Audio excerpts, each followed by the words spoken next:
Di, and I'm going to take top chat off. There we go. And hi, husband.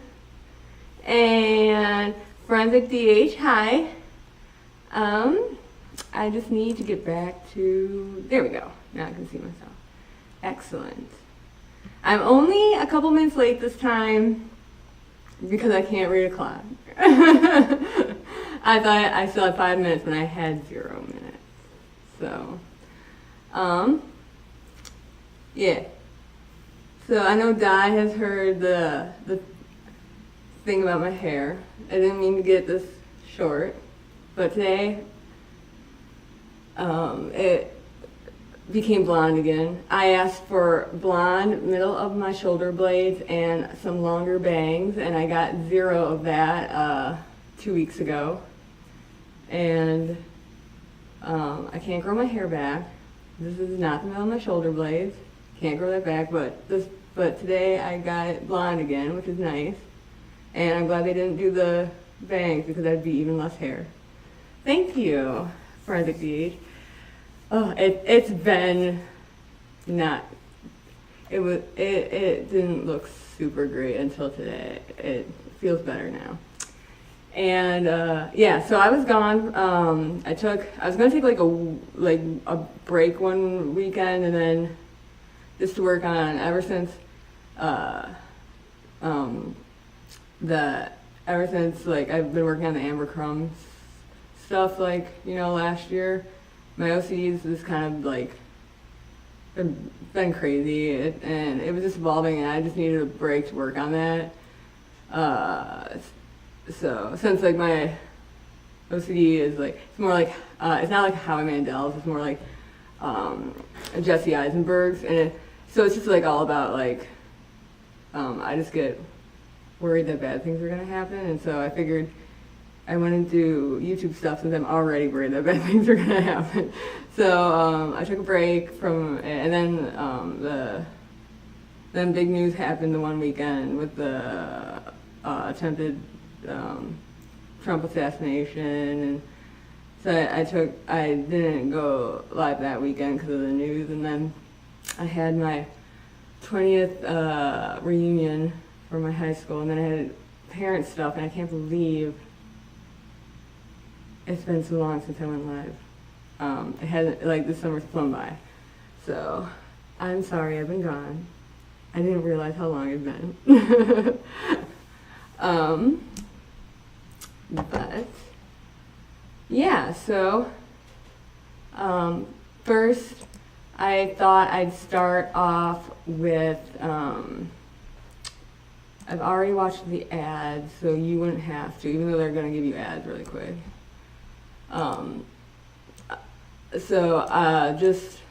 Just going to give you a view of GPR in the wild.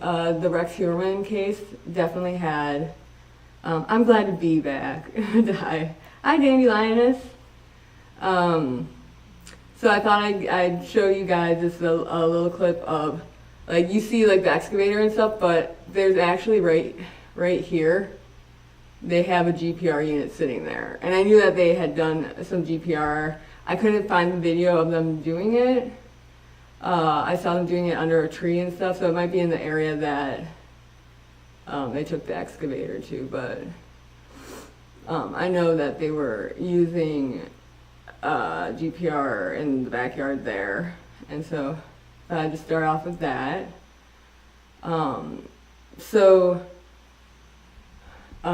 Yeah, it's right there. Yeah, so GPR would come out in a case when you're looking for something in the ground that's like buried, that's stationary. Oh, hi Christina. And so you use GPR like when you're looking for definitely like the clandestine graves or any other larger amount of evidence that somebody might bury, like a tub of like bloody clothes or something. but it really depends on like how big the object would be because of the resolution of the GPR wouldn't be able to see very, very small things. But I'll get into that in a second. But yeah, so I know that with the Danilo Cavalcante story, when they were talking about bringing radar out to look for him at the gardens there, like the really nice, there's a really nice like botanical gardens kind of thing. I can't remember what it's called. People were getting a little confused with the radar that when they were saying that they were bringing radar to try to locate him, people were talking about GPR, and that really got me thinking, like, I know that's not what they mean, but like, if you put a GPR unit, if you thought that somebody was in like a tunnel under the ground because they were looking for, like, they had like tunnels under the ground there, if you thought somebody might be down there but you weren't sure, you didn't want to send people in there. Oh, thank you, Di. Yes, I have the right camera on.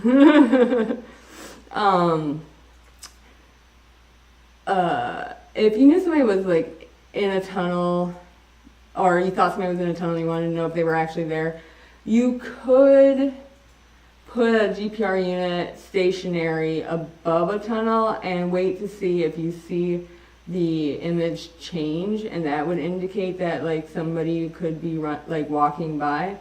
But like in that case, you just use like geophones, or probably geophones, and so it's not something that you would use in order to search for somebody like Danilo Cavalcante. The radar that they used was different for that, and I discussed that in some places. It might have been on Chris's channel. I can't remember specifics, but it really has to do a lot with the Doppler effect kind of thing, like just seeing how the frequency changes because something's going towards you or away from you, and that would be the guy moving, and like the thermal and all that. So they wouldn't get shocked with GPR because GPR is radio waves, and so the difference between my equipment and GPR is like kind of really important because GPR uses radio waves, which is like electromagnetic wave, and that had different properties obviously than like when I send a current into the ground. And so the GPR and the electrical resistivity that I own, they actually complement each other really well. Like if you had a large field that you were trying to find a burial in, and you had like only limited resources to be able to dig, perhaps it would be really hard to get an excavator up the side of I know I had a lot of work that I had to like basically climb up the side of a bunch of quarries one summer, and I could do that with like my box and stuff like that, and the help of other people who were just built stronger than me, and they'd carry like the heavy electrodes up for me. But if it was a flat field and stuff, you could do GPR all over the field to see if you saw any thing weird in the ground. But like the resolution, I'll go into like what the images look like in a second, but you don't really get a good idea. You can see that something's in the ground with GPR, but you don't really get a good idea of actually how big that object is. But with ERI, you can get a much clearer picture of the dimensions of that object. Like you can see the top of an object, but you're not going to like really see the bottom. But like with ERI, you can like see the shape of it in 2D. And so you could find areas with GPR that you'd want to ground truth is what it's called, like compare with another method. And so then you would take the ERI to any of these spots that you were any of these spots of interest that you wanted another opinion on, and then you could do the ERI there to see if it looks if it's got the right resistivity value of what you're looking for, and the right like 2D dimension of what you're looking for. And then you can narrow it down even further, so then when you hand the shovel over to the people that are helping you, they don't have to dig as many holes, because now you've narrowed it down even more with my equipment. But also, GPR does not work well in wet ground. And also with the water table, the water table, as soon as you hit the water table, it really degrades your image a lot. And so with the ERI, it's not impacted. The signal, the resolution is not impacted by the water table in a way like you can't see down any further. You can see down. It works really good in wet ground, actually. So where you can't use the GPR because it's too wet, you can use the ERI, and vice versa. But in a lot of cases, with clandestine graves being so shallow and stuff like that, you really wouldn't end up being in the situation where it would be too wet usually. So let's get into, I made you guys a super duper presentation. And I'm really quick, I forgot to take out my Invisalign, and I can't talk very well with them.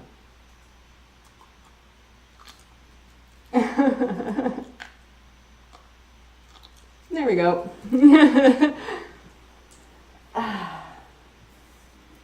And I know Christina, if you could tell Mom that if you could tell Mom that I'm doing a live, and I'll say goodnight to her when I'm done. That'd be great. So, yes. Presentation start.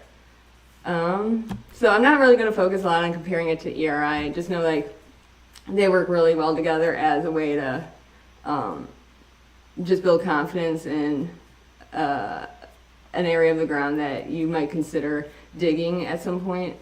They work really well together in that way. Or if the ground, with GPR, if the ground is too wet, ERI works great. And if the ground is really dry, ERI won't get down as far.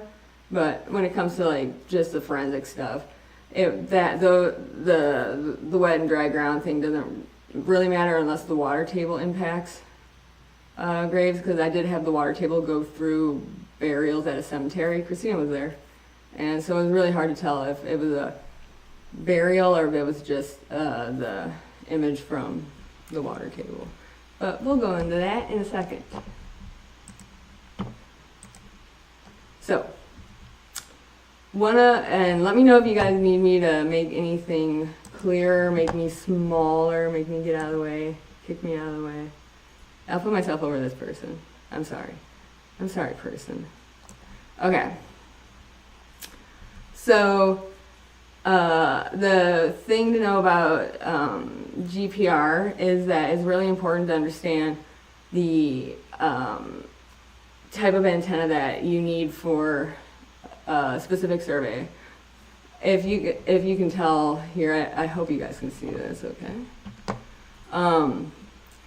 The GSSI company is like great. It's a company that a lot of people use, especially in the United States. They've been around forever. They're really reliable. Their like computer box that you have to use works with every type of antenna they have, so you can buy you just have a whole bunch of different equipment and it all works together. So it's a really great company, really reliable, really good. If something breaks, you can send it in and get it back really easy. I worked with GSSI antennas when I worked at the Wisconsin Survey. Christina has pushed antenna or two. She got familiar with the 500, I think. So, but they don't have the 500 anymore, and I don't think they have the 120 or the 80 anymore. I think all mine were from the ones I used were from like the 80s and the 90s. I got to open up the 80, and it's just a big copper, just like a big copper sheet. It's really neat. It's so simple, but it's so cool. But yeah, so the the 400 would really be the one that you would use if you're doing like a historic cemetery or something, because the depth that you can reach down to in like the ideal conditions of the ground is like dry, you're not hitting the water table, that would it's called attenuate. If it attenuate your signal too much, it means that like just the energy goes away in your signal, and it's not workable great when it like attenuates too much. And so with the 400 would be good because that goes down like 12 feet. Once you get towards the bottom of that, you don't have as good of a resolution, but really good resolution, you know, basically until 12 feet. And yeah, so that would be good for any type of burial in like a historic cemetery or anything like a tunnel or other buried objects. And but then you also have as you go higher in the with the frequency of the radio wave, you want the higher the value, like 900 megahertz, that's going to give you really good resolution near the surface, but you're not going to see down as deep. When you get lower in the frequency of your antenna, like the 400 or the 270, you can see deeper, but that wavelength is longer. And so I actually have, I don't know if anybody saw my short with the Minecraft. It was brilliant, I swear. I was playing Minecraft and I came up with the idea. Let me see. So, oh,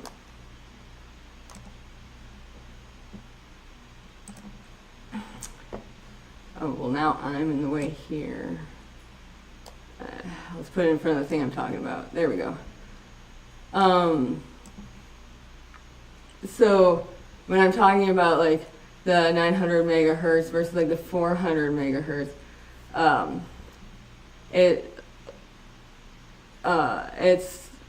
in our data. I'll show you, like, we have black and white is the usual type of color scheme that's used, and it just means like the 900 it's a higher frequency, so it's just the black and the white are just like closer together because it's like just repeating quicker. And so when you have that, you have a really good resolution, but you're not going to be able to see down as deep because the energy goes away quicker. And so like you just have, so with the longer wavelengths you can see down into the ground, but you don't actually see smaller things as well. Hi Stogian, Wheel Type Argus. Is it better in winter versus summer? Well, like, I've gotten the pleasure of doing like every type of geophysics in every type of season. Even my ERI I got to do in the winter. And actually in the ice and the snow, I sat and I had a discussion with a grad student who was working on GPR when I was working at the survey. And we were talking because their equipment, I think I went out there. This is so weird that I can barely remember this. Bascom Hill at Madison, we did a GPR line, and we did that. Yeah, we did it in the winter with the snow and everything, and it actually helps the like the cold, the ice and snow actually is good for the resolution, so it doesn't attenuate like water does, and that's something that I'd have to actually think about a little bit more, but clearly it's the lattice of the ice or some sorts, and the fact that it's not a liquid it would mean that the EM wave doesn't get attenuated. But to really go into it, I'd have to think about it. Yeah, we just got going. I talked about my hair for a few minutes. I'm still emotionally impacted by that. Told her not to do it this short because my hair grows back to so slow, but you know, you guys will just hear about it for the next 2.5 years. That'll be fun. So yeah, so when we're looking at clandestine graves, it's probably best to use something that's more along the lines of like the 900 megahertz, because you do get the higher resolution near the surface because of the repeating waveform. It just gives you a higher resolution than like the 400 would near the surface. And because clandestine graves are not usually very deep, you're really going to want to be able to see the ground well shallow. But the 400 does see it well enough that if you think that a person could be, this is like what, 3 feet? Yeah, 3 feet. I got my computer in front of my monitor, or my laptop in front of my monitor. So sorry, I might have to do that every once in a while.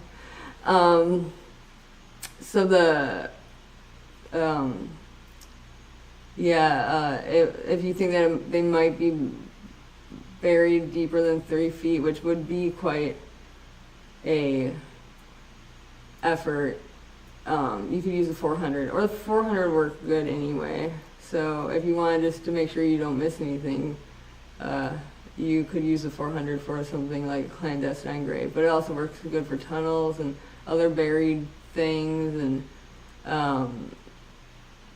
like archaeology stuff, and yeah, and definitely old cemeteries. So I used 500 for graves. Christina got to go out with me a couple times. We found some graves underneath the road, and then for shallow graves you use the 900. And these are my feet. I put my feet on YouTube.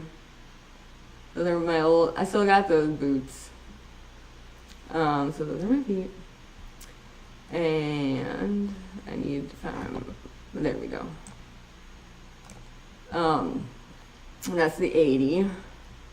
And so I'm hanging off the back of a truck when I worked for the Wisconsin Geological Survey, and we're in Door County in that image, working on the dunes of Door County, because Door County is just built up on a whole bunch of old beach dunes.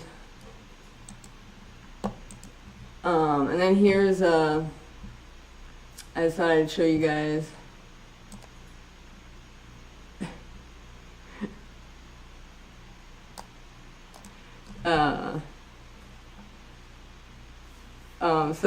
this is one of my lines from Adams County. Adams County also is a bunch of sand dunes, but from a completely different process, because the middle of Wisconsin used to be a giant lake. Well, I guess it's almost the same process, not quite. Whatever.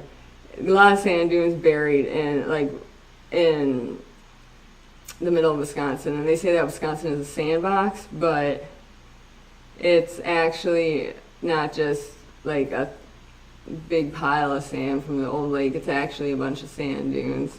And so one of the best things you can do when looking at GPR is just to look at a whole bunch of lines.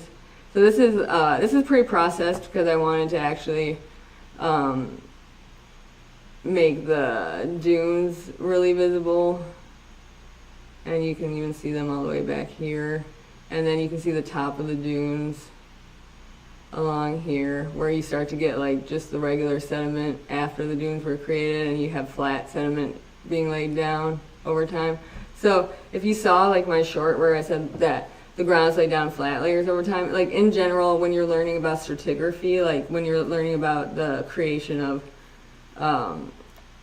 rock over time, it's easiest to explain like chronology, like the oldest is at the bottom and the youngest is at the top. It's easiest to explain that if you just say that the ground's laid down flat layers over time, and if no other process was done on the ground, that would be true.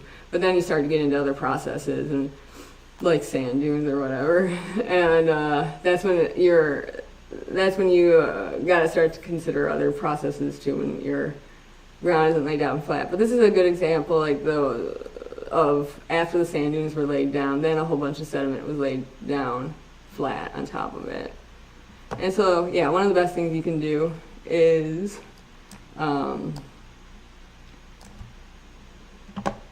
just look at, you just gotta kind of get used to seeing the data. So I just want to throw it in before we go into how you should look at what you're seeing and all that. I just thought I'd show you another example really quick. Does anybody need me to, I guess I really haven't gotten into any of the information. I just kind of showed you guys some pictures just to get you familiar with like what the images look like before I talk about you know, what you're seeing and why. Awesome, excellent, Forensic DH. And Di is laughing at me, so that's good. So the GSSI company has some really good examples. If you wanted to go on their, if you were interested in seeing on their website, they have really good examples of like their products. I think they have like their uses or something on there. It's really easy to find on their website where they show you examples of what they're like. If you need something for archaeology, it'll show you examples of it shows you examples of like when it was used in archaeology, and then like which units were good for it, and like they have a forensic page and stuff. And so I went to the geologic page, and I got this beautiful picture for you guys from their website. And so here's my little guy I made for you guys. And I'm basically Picasso, or like Da Vinci probably, because it's definitely more realism than the silly stuff. And so we're just going to pretend that my cartoon is so good that you can totally understand that the person is walking in the direction of the red arrow. And let me just, there we go. So my little buddy is going to walk in the direction of the red arrow and collect some data. We're going to zoom in. So cute. Yay! So I'm just zooming into the top two layers because it's just like the easiest. It's easy. It's just like explain it with just the two layers. And so you send a radio wave into the ground with the instrument box, and it's actually spherically sent out. And if anybody remembers or saw my video on my ERI and the half space, you might only remember Harold from that video if you saw it, but I really wanted everybody to remember the spherical nature of the current in the ground in my half space. But a radio wave, when you send it out, does not just go into the half space. So the half space would be, if you sent the radio wave into the ground, it's being spread out. Like it's got that center point, and it's being spread out in a ball all around it. And with my ERI though, because it's a current, it doesn't travel through the air, so it only goes into the ground. So it's only going into it's only doing half a ball, so it's only a half space.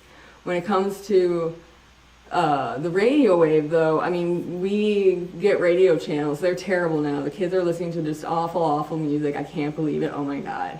But we still get the radio anyway. And so it goes through air.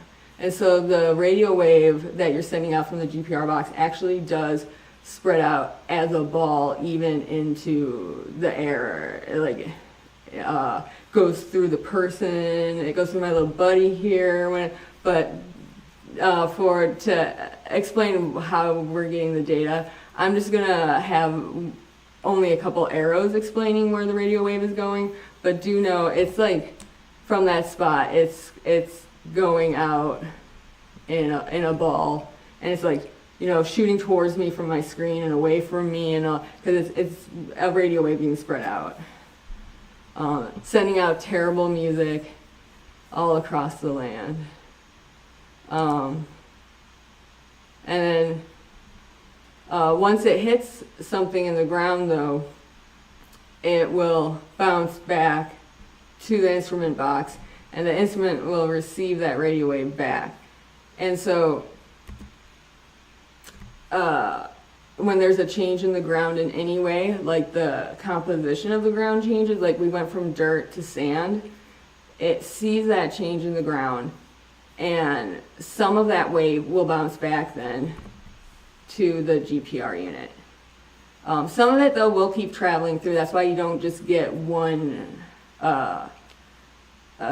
line in your data and it's done. Some of it still goes through, but some of it bounces back to the box, and you only get the receiving radio wave at the box where there's a change in the ground, whether it be the composition of the ground or there's something in the ground, like a burial or the water, where the water table starts, that kind of thing.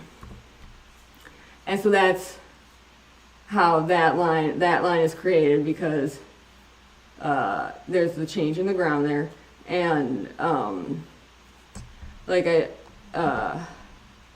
had a minute ago,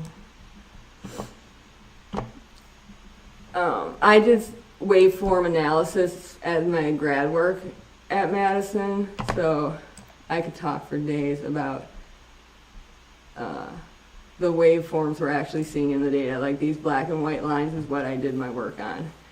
And but just to give you like an idea, with the EM waves, you have, it's called a sine wave. It looks like ocean waves, and you know, with the ocean waves, especially with like a tsunami, is a good example. You have the high wave of a tsunami that like gives you all that water onto the ground or onto the land, but one of the creepiest parts of the tsunami wave is when the beach when the beach gets bigger and the water pulls away. And like if you're standing on the beach and you see the beach get bigger, like the water's receding, then you run the other way. And because that is you're actually in the trough of, it's called a wave train. It's a whole bunch of the waves in the water. And so you're in when there's no water there and the beach is big all of a sudden and the fish are flopping and all that. You're in the trough of the tsunami wave. It's just a big wave train. And when the big wave, though, that you see coming in, that's gonna like give you all that water onto the land, that's the crest. And that would be this side of the wave, the positive and the negative. The crest is all the water, the trough is when the water pulls away and you see all the fish flopping. And so you just get a whole bunch of these in a train. And so that's really in the same way that you have the crests and troughs of like the tsunami wave, you have the crests and troughs of any other type of like sine wave, like the electromagnetic wave. And so really when you're looking at the data in an image, you're seeing a representation of positive and negatives, and that's called the amplitude. Like how dark the crest, like how black is that crest, like because you have from super black is like the highest amplitude, the biggest like it's the biggest tsunami wave that came in has the highest amplitude. It's the biggest positive. And when the beach was pulled away the furthest and you had the most fish flopping, it was the most negative. The water was the most negative there. That was your biggest trough. And so you go from that white and that black, and then anything in between is what the other waves, what the other peaks in that waveform are. Does that make sense to you guys? Trying to put it in, because I know some of you guys, it's been probably a long time since you've even heard about like waves, and so, or like the sine waves kind of thing. But so what we're really just looking at is really the amplitude where you have a huge, where you have a change in the ground. You're going to get a strong peak, like you're going to get a strong tsunami wave. And where you don't have any change in the ground, nothing, like you're not going to get anything. So between white and black, you get gray. And so that's why you get gray in a lot of the image, because it's just nothing happening there. But when you start, so you get black or white or whatever color. It's really based on how you color your amplitudes. It's just more customary to do black and white like this. And but wherever you have like a peak, like a strong positive, just because it's the nature of the wave, you're going to have kind of a strong negative right next to kind of a strong positive. And so that's why you get like a white, black, white. And that's just because you have a strong positive value, and you just kind of get strong negative values right next to it. But that, it doesn't really mean anything more than that. I mean, sometimes it does, but I really enjoyed my waveform analysis stuff. It was neat, and we can always have a discussion on that sometime if you guys wanted. But yes, so as my guy, look, I made him walk. I made him actually walk. Okay, so as he walks, he's creating this line right below the box, because wherever that box is, it's saying right below that box is whatever information we're getting up in that box is like that spot on our line as we're walking. We're saying that information is right there under the ground, and that's going to be important in a minute. So as he's walking and collecting he's sending and receiving that radio wave. All it's seeing in this image right here is the dirt to sand change. And sometimes I might call it a reflector. And that's what, when you're looking at GPR data, it's called a reflector, those lines. So a strong reflector is just, if you ever hear anybody say a strong reflector, which I don't know, you might hear that once from somebody on the news or something, or like one of those shows on History Channel or whatever, or Discovery, I guess, now has them all. They might say it's a strong reflector, and all it's saying is it's a strong line. You can use line and reflector interchangeably. It's just the place where it was reflected. You sent it and it bounced back and you received it. It's the reflection item. So here's that image again. And one of my favorite things is if you can see that the top line here is just the is this the ground surface. They did not have a x-axis for me. I don't think. Maybe they did. I don't think they did.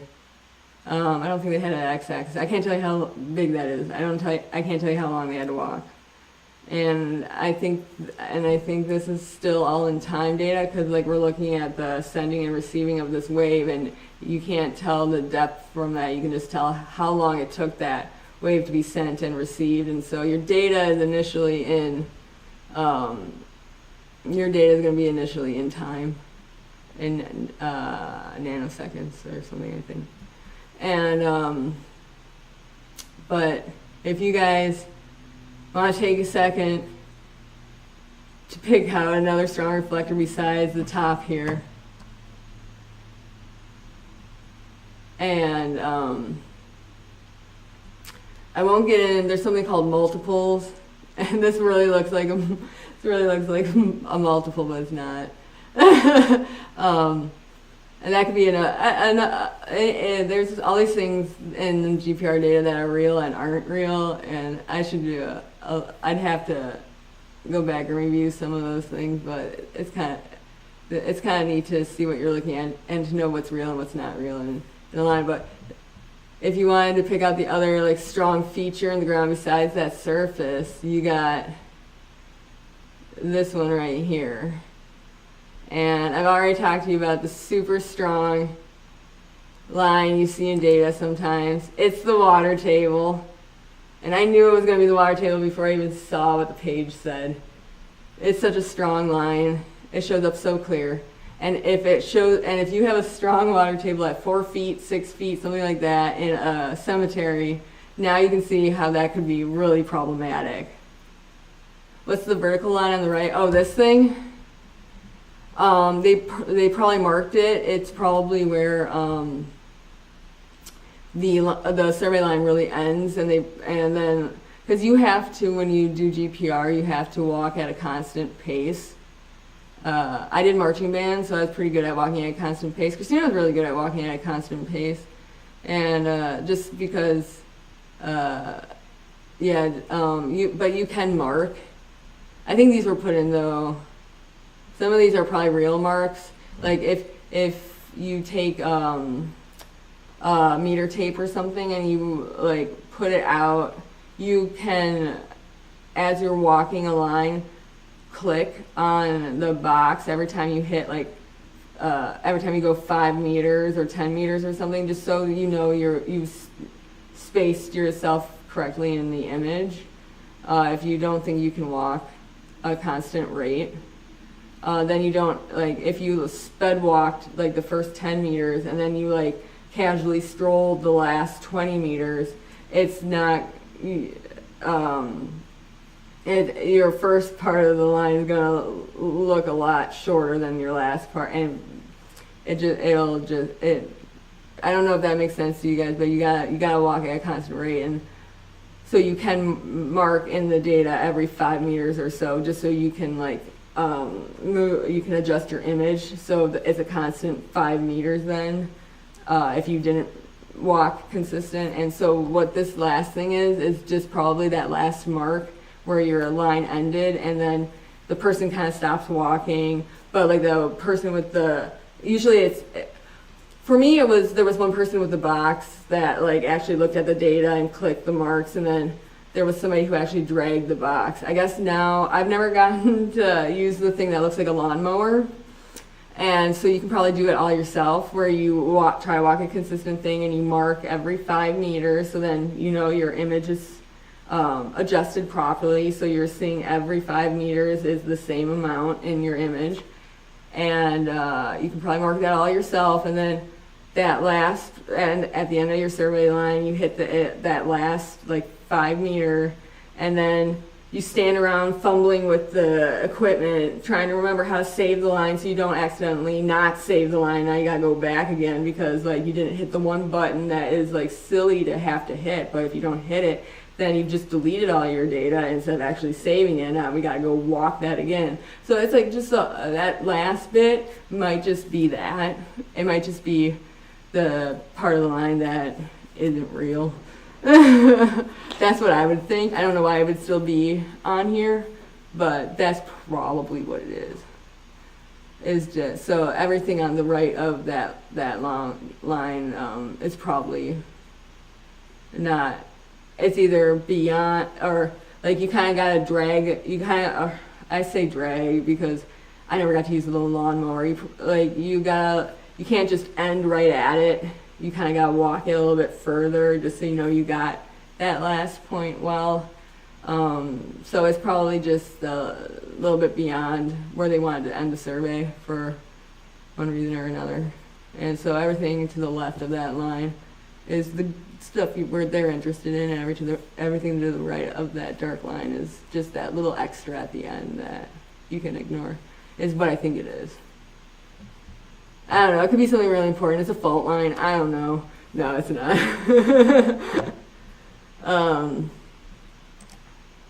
But yes, I just wanted, when you actually, I did this horribly. I put the line in horribly. Yeah, no problem. Yeah, just any questions you have as I go along, or if you want me to stop and go back and explain something again, like this is just a discussion.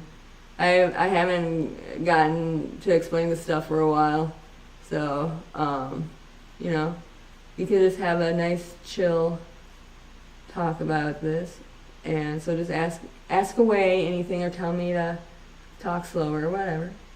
So I picked this line for you, and when it's like picked, like you go in and you actually trace it out in the data like this. It's called a horizon. You guys don't need to know that. They do a lot of that in the oil companies and stuff like that. But I just wanted to show you that's the water table. Really good. And I didn't really want to get into what was happening over here because I wasn't really sure with the topography and all that. I know this is the water table. So, oh, it's past 3 a.m. there? Okay. Good night, Forensic DH. Thank you for stopping by. Okay.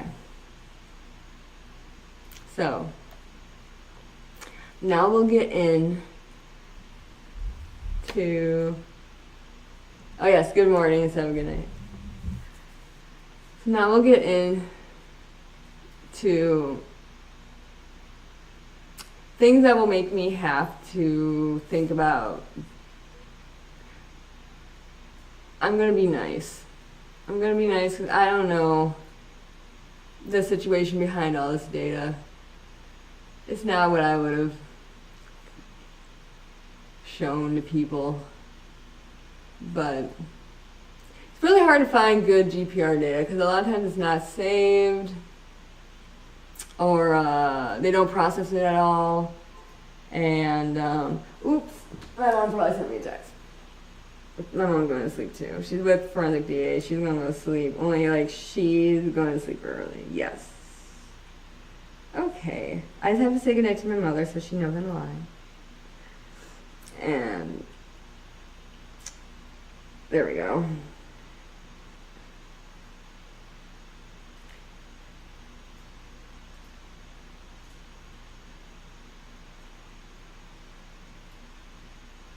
All right.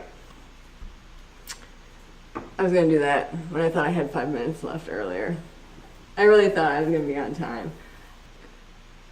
There is one very good example. I don't know if it's not understanding the data, it's not processing it.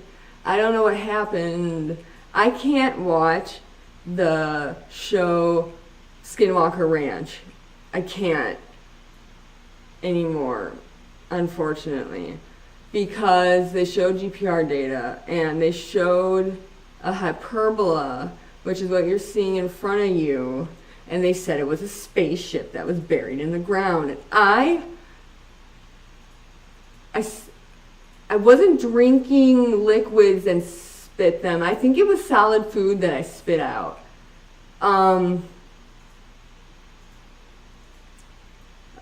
Spinning for a bit. Wait, what? Alright, I forgot what we were talking about 2 seconds ago.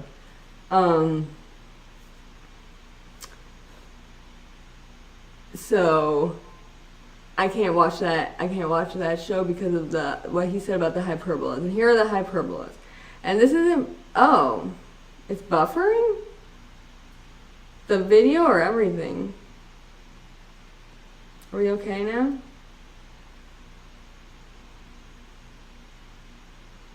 Well, as soon as Forensic DH left, everything went to hell. She was the only one keeping us together. Or he, I'm not sure. The only one keeping us together. Oh, they have a picture, I gotta look. I'll look later. Are we okay now? Okay, good. Is it just the image? Or the audio too?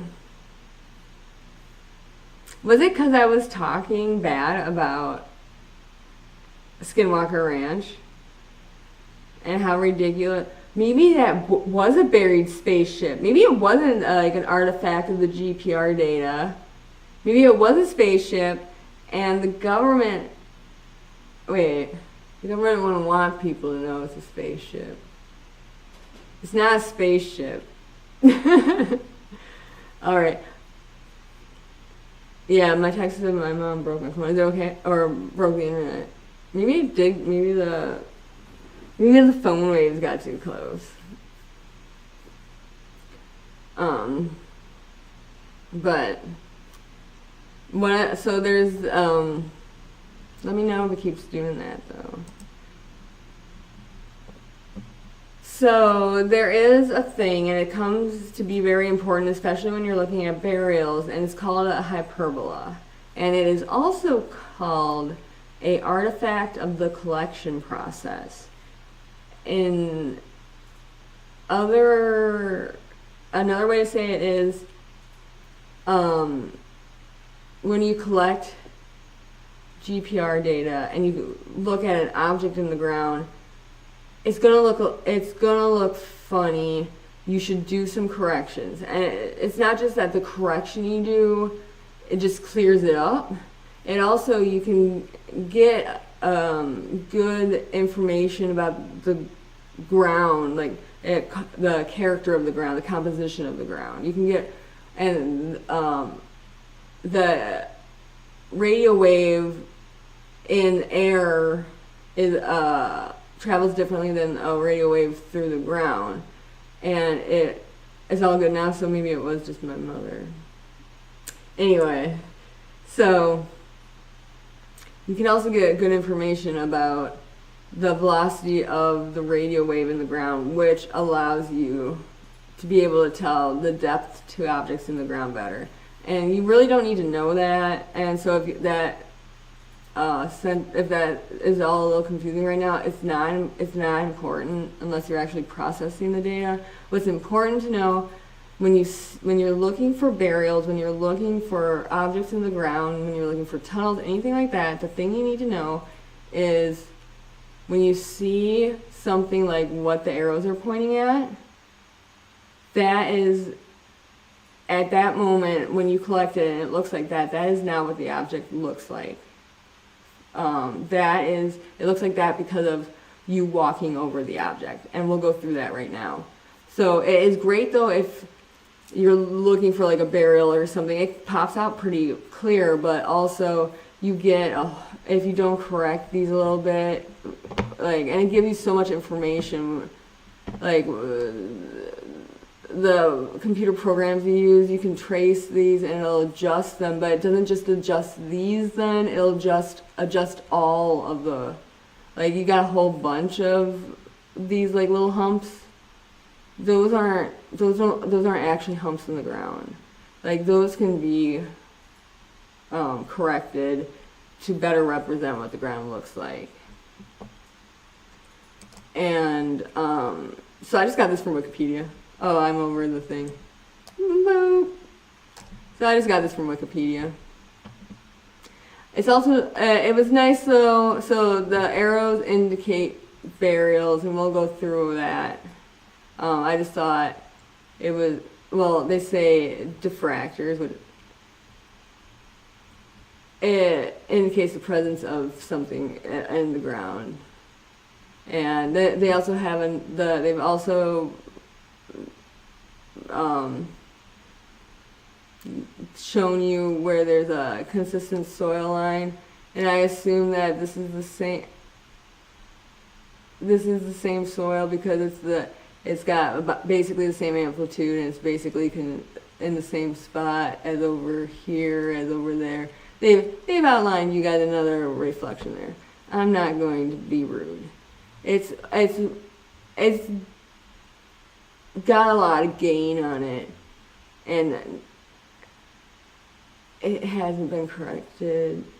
I don't want to be.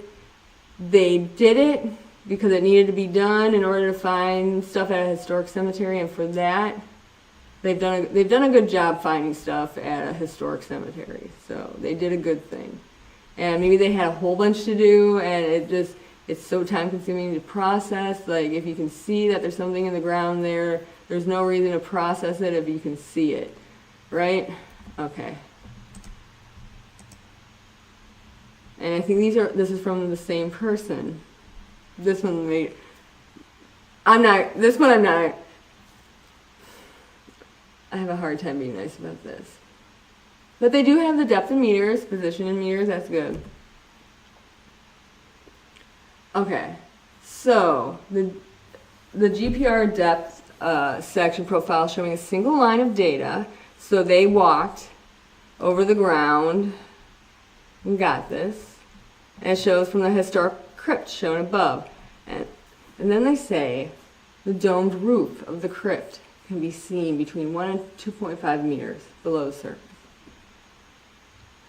So I don't know if it's domed or not.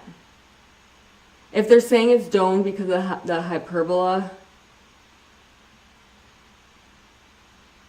I don't know what I can say right now. Maybe it is actually a domed crypt roof. Maybe it is. But anyway, that hyperbola is something that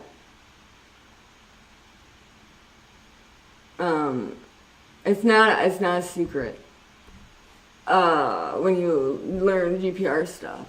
But I don't want to be rude, because they went out to a historic cemetery to do work, and that was very good of them. That needs to be done. I, on the other hand, believe that if you look at the entire image, you're looking at more of the crypt. I went a little high. It's probably more like 0.5 to here, cuts off here, cuts off there, and that's just based on the shape of the hyperbola and the ground around it. And I don't think that it's 2.5 meters below the surface. I think it's more like 1.5, and I think it's more like 0.5 instead of 1. Maybe. Yes. Yeah.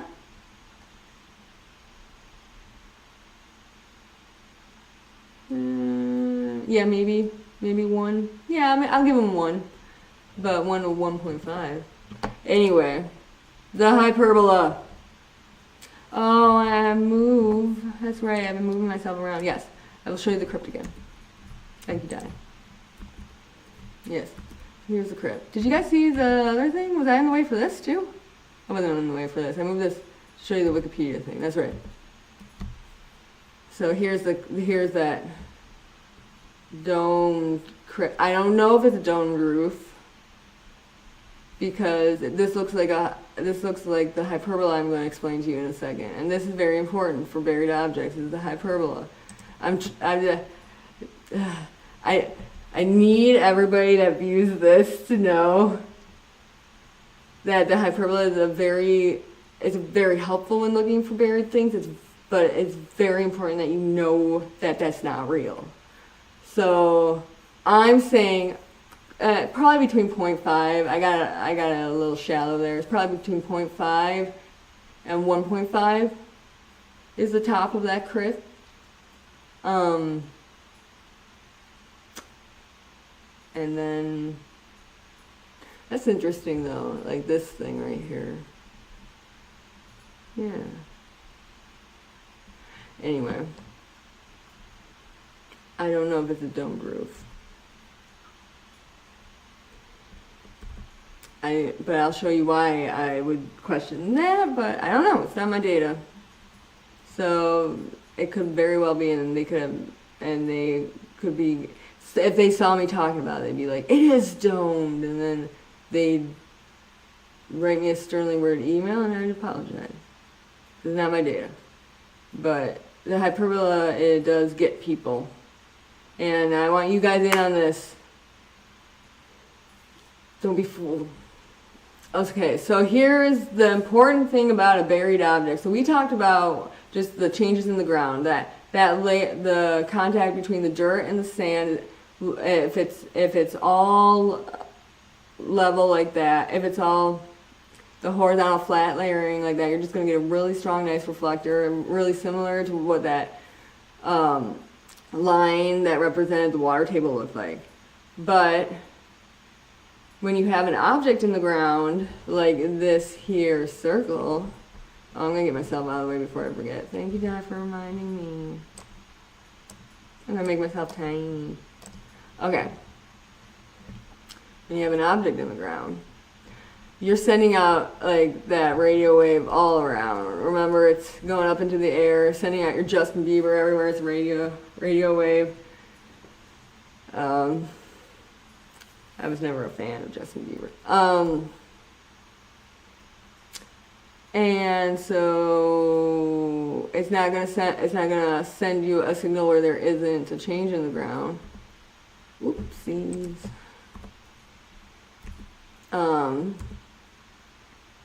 But it will start to do something funny when it comes upon a buried object, and that may be a burial, and that may be a boulder, and that may be a pipe, a tunnel, anything that's buried. My collection of haunted dolls that I put in a sack in the ground, like it could be anything. So, the problem that creates the hyperbola is you're sending that spherical wave. So you're sending that ball of radio waves all around you. And the part in the image that you're collecting at that very moment is right below the box. But because it's not just sending the radio wave down and up and getting that, and like it wouldn't see anything if it was just sending it down. It wouldn't be bouncing off anything because it's just this tan colored ground. But it is seeing something because the spherical nature of the radio waves that are sent out is bouncing off this object here and going up to the box. And so it is saying, I am getting this. The instrument box is saying, I'm getting this reflection off of this change in the ground, and I am right here. So I'm seeing this reflection, so I'm gonna put it here. And it's putting a tiny reflection there in your data because it bounces off this, comes up here, and it places it here because it relies on how much time it took for the radio wave to go to that object and then bounce back. It's called the two-way travel time. One way and two-way. One way, two-way travel time. And so it uses that amount of time it took to get the bounce back from the object in order to give itself a good idea of where to place that reflection under the ground. But it's doing it at the location that the box is at because it can only tell you that I saw a reflection while I was here. It can't tell you that it knows that it's not at that object yet. Does that make sense? And so as you get closer to that object,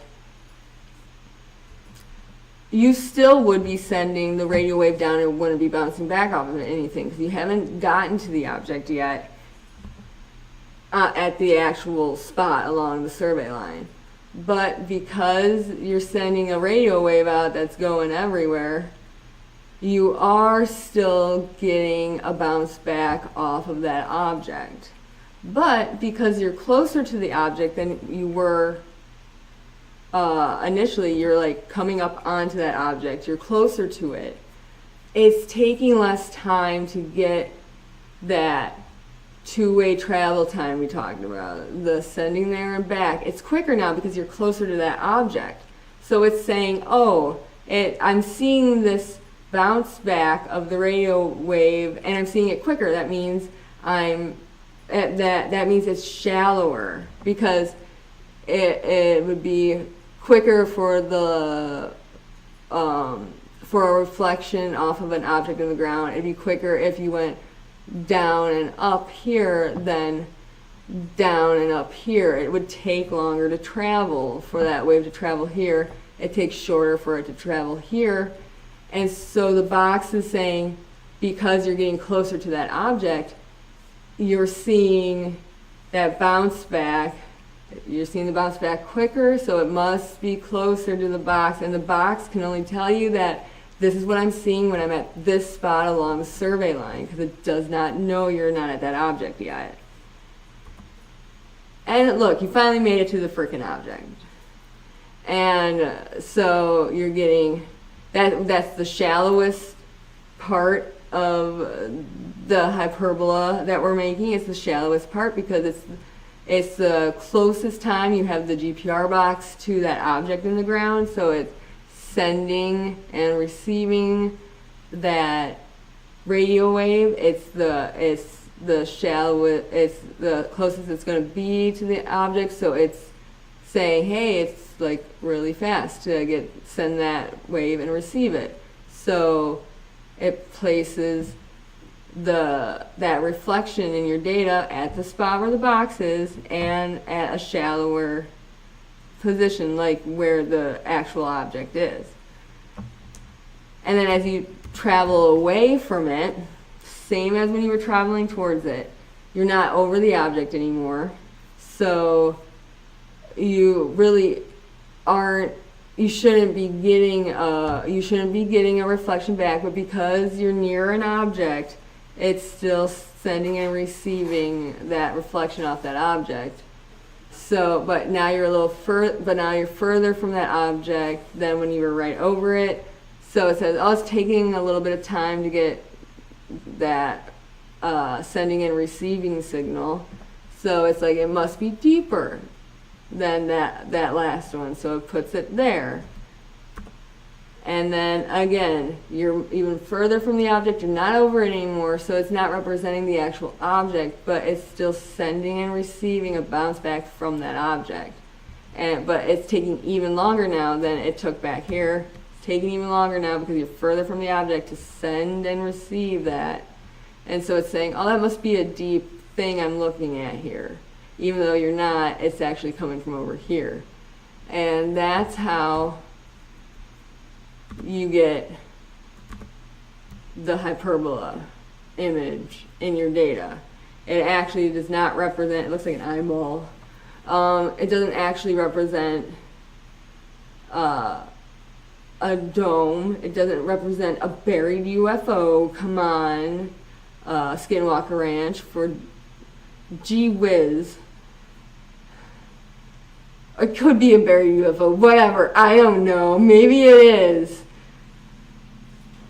But it's probably just a buried object that looks like an eyeball. Okay, so let's go back to this.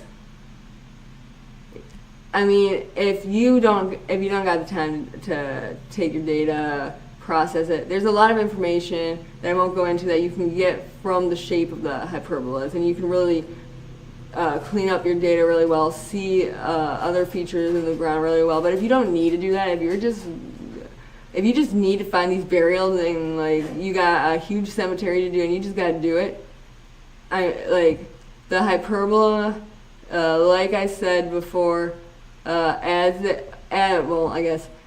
walking this way, this is not the object. As they're walking, the object is like here, but they're picking up the object before they get to it, and that's why you're seeing that. And they're picking up the object before they get to it, and that's why you're seeing that. And so, as long as you know that, you don't need to process it if you just gotta get moving. And so that does represent an object in the ground, like a burial. Like this is either a newer burial, or it's a really, the coffin is, it's a really good coffin, or it's, what's that called? The thing they put coffins in now.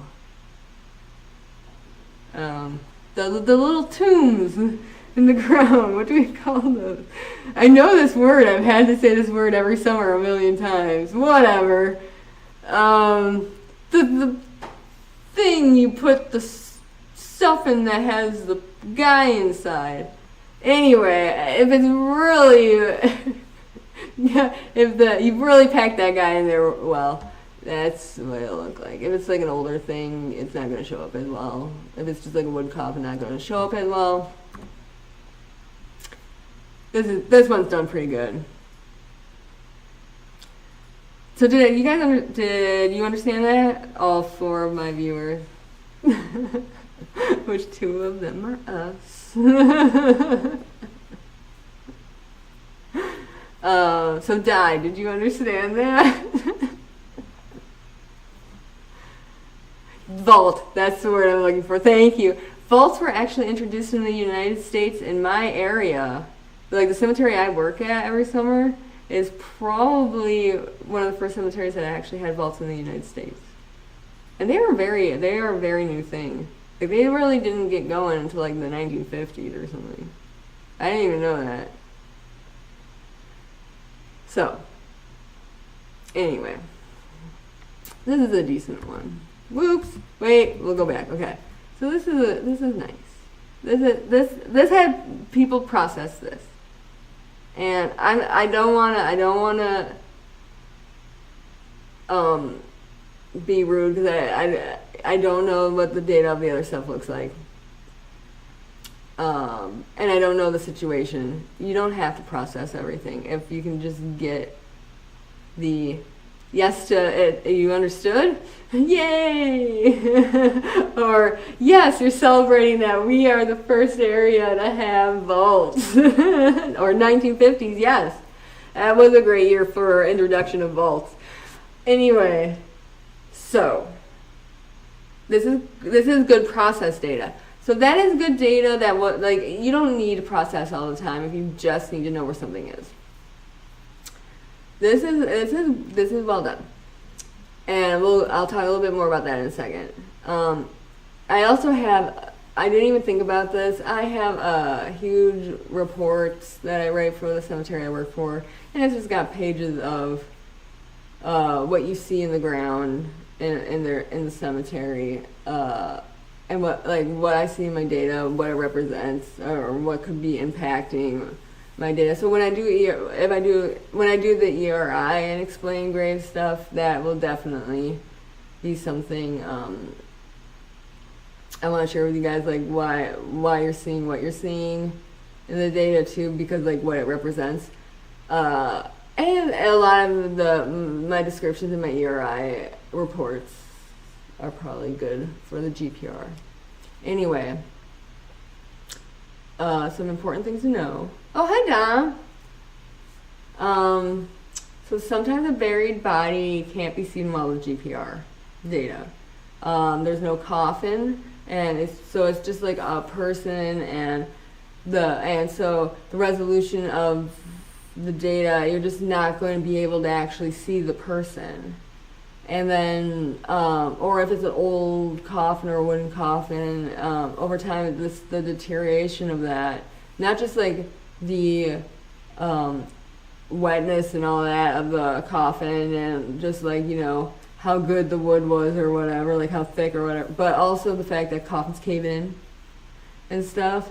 And so that, over time, the composition of the ground around the person or the old coffin is just going to be so similar. Like the properties of the ground are there's just going to be no difference, and it's going to be really hard to see the person.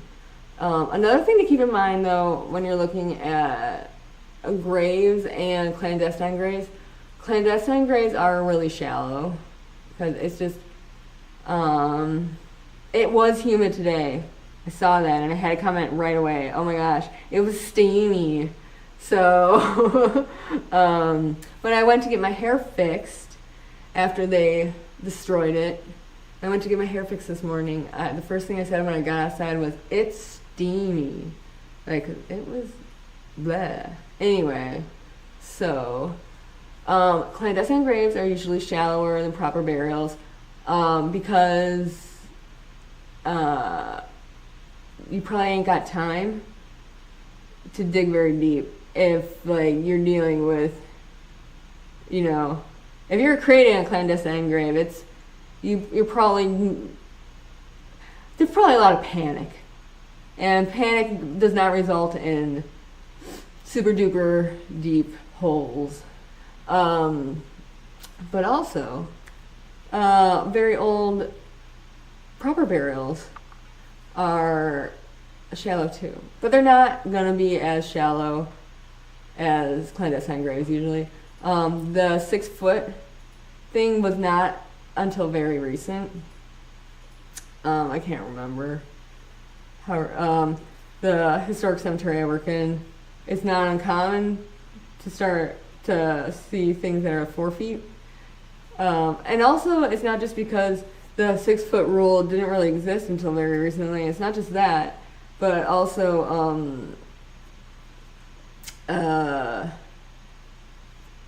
I mean, just the ability to dig into the ground and it's still a little bit cold, but also you can have the ground above or below or next to the grave change over time, and that can remove soil on top of it and it'll look shallower than it was. I worked with a cemetery where the retaining wall was not retaining anymore, and the entire side of the cemetery was slumping off, and people were very shallow, and I think people were very moved as well. But so yeah, when you're looking at for graves, it's good to know the characteristics of the type of grave you're looking at. Clandestine graves are going to be shallower, but you still might not see the person. And so here's the Historic Congressional Cemetery in Washington, D.C. There's a tree roots, and also, like I said, the spherical nature of the radio wave, it goes even into the air, you know, because we have to hear Justin Bieber and all the other terrible new things that the kids are listening to that are awful. The radio wave through the air, it will hit not just tree roots, but tree branches, and you will get a reflection of the tree branch. And this stuff can actually provide you with really good information. If you kind of know the depth of this tree root or the height of the tree branch or whatever, you can start to use that to correct your data, to process your data in a way to get an even better estimate of the depth to all the objects in your image. And if you know the blot, I won't go into all that, but the tree root being there up here, I'm over the description, blah blah blah. It's not terrible that there's a tree root there as long as it doesn't ruin everything else, which it kind of does in this case. It kind of ruins some of the good stuff we could have talked about up there. These are good burials. Yes, there is a hyperbola-ish thing. And there's still some hyperbola in here that you could get out. I don't know what processing they used on this. They used some different methods. I don't think they actually used, though, the thing that removes hyperbolas really well. But they did really good processing on here. They did not put a huge amount of gain on it, which was really nice. The other one did. But you can see really clearly. These are proper burials, though, in the Historic Congressional Cemetery in Washington, D.C. Having a hard time breathing today. I became a grand uncle today. Well, congratulations. Little girl, Salem May, and her poor mom had to have emergency C-section because she was breached. Yeah, I hope everybody's doing okay. They were listening while driving. Well, congrats on congrats on your beautiful bundle of joy, and yeah, I hope everyone's doing well, and I'm sorry it was a little scary, but it will all be worth it, right? So, and hi Becca, Java Jai. So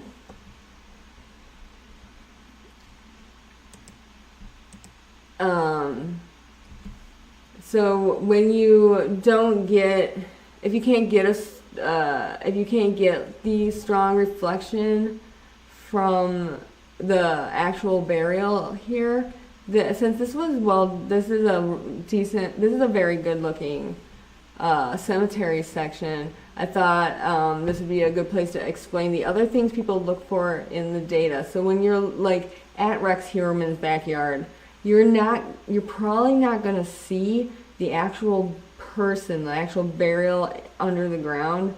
If you thought that he buried a person, you're probably not going to see it because they probably weren't buried well, unless they were buried in something like a container or something that you may be able to see. But in a lot of clandestine grave situations, you're just not going to see that burial, so you have to look at other things.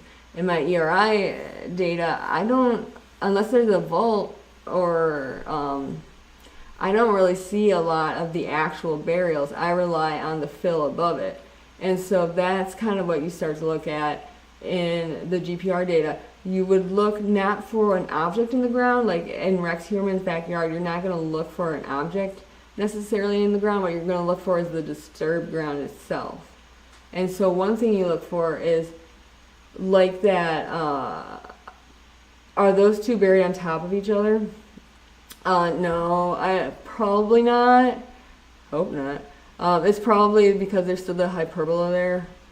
It's probably more the one is here and the one is here. They're next to each other is what it looks like, but they're separated by like a meter or a foot, 2 feet or so. You know what that looks like? And so I assume that's where you were talking about right there. I don't know. Might be an old one right here. And then an old one right here. And then you got... The tree root is unfortunate because it does mess up some stuff I'd like to talk... That could be interesting to talk about, but it might also just be the tree root. Anyway, so you look for the strong reflectors across the entire section. So those really strong lines like that we had with the dirt and the sand, we got that really nice line, or the water table line. It was really nice. Water table, not really a good example of a line you can really depend on for this, but where you have the change in the ground, like from the dirt to the sand, you can see these consistent lines in the data that are just not there. This right here, there's a really nice strong fairly good reflector. There's a change in the soil there in some way, but and it just so happens to be where there's probably a burial. Don't get hung up on that. You got this really nice strong line right here that goes across to otherwise. Don't get hung up on the burial being at that point though too. And so you can look at that reflector and you can see it ends right, like it ends like right here. And so then that's probably where your burial is, because they had to cut through that soil, like if we had the dirt and then the sand kind of thing, and you get that black and white line. Like we made at the beginning, you had that white, black, white line. When you're digging through the dirt into the sand, then you're destroying that. It's called a contact. You're destroying that where the dirt and the sand are separated. You're digging that up, And so you no longer have that nice change from dirt to sand, and you have your burial there. And so you can look for things like those reflectors, those lines in your data. Let me move my little knee. And so that's one thing that you'd really go into somewhere like looking for a clandestine grave or looking for anything that's buried in the backyard, like Rex Heuermann or whatever. And you're gonna, what they were probably doing was, they may not be looking for strong reflectors. It's in a, because they might be looking pretty shallow. They might be only looking like 6 feet at the deep, 5 feet at the deepest, you know. Probably not a lot of changes in the, might not be a lot of changes in the soil, but I guess if you're using something that's gonna see really detailed at the surface and not go down very deep, like we talked about which type of GPR unit to use at the beginning. We talked about the 900 versus the 400 they have now, something like, yeah. Like for Rex Heuermann's, you'd probably use something even a higher frequency than the 900 because he's not probably going to be burying that deep. And so when you see, especially a backyard, when you see,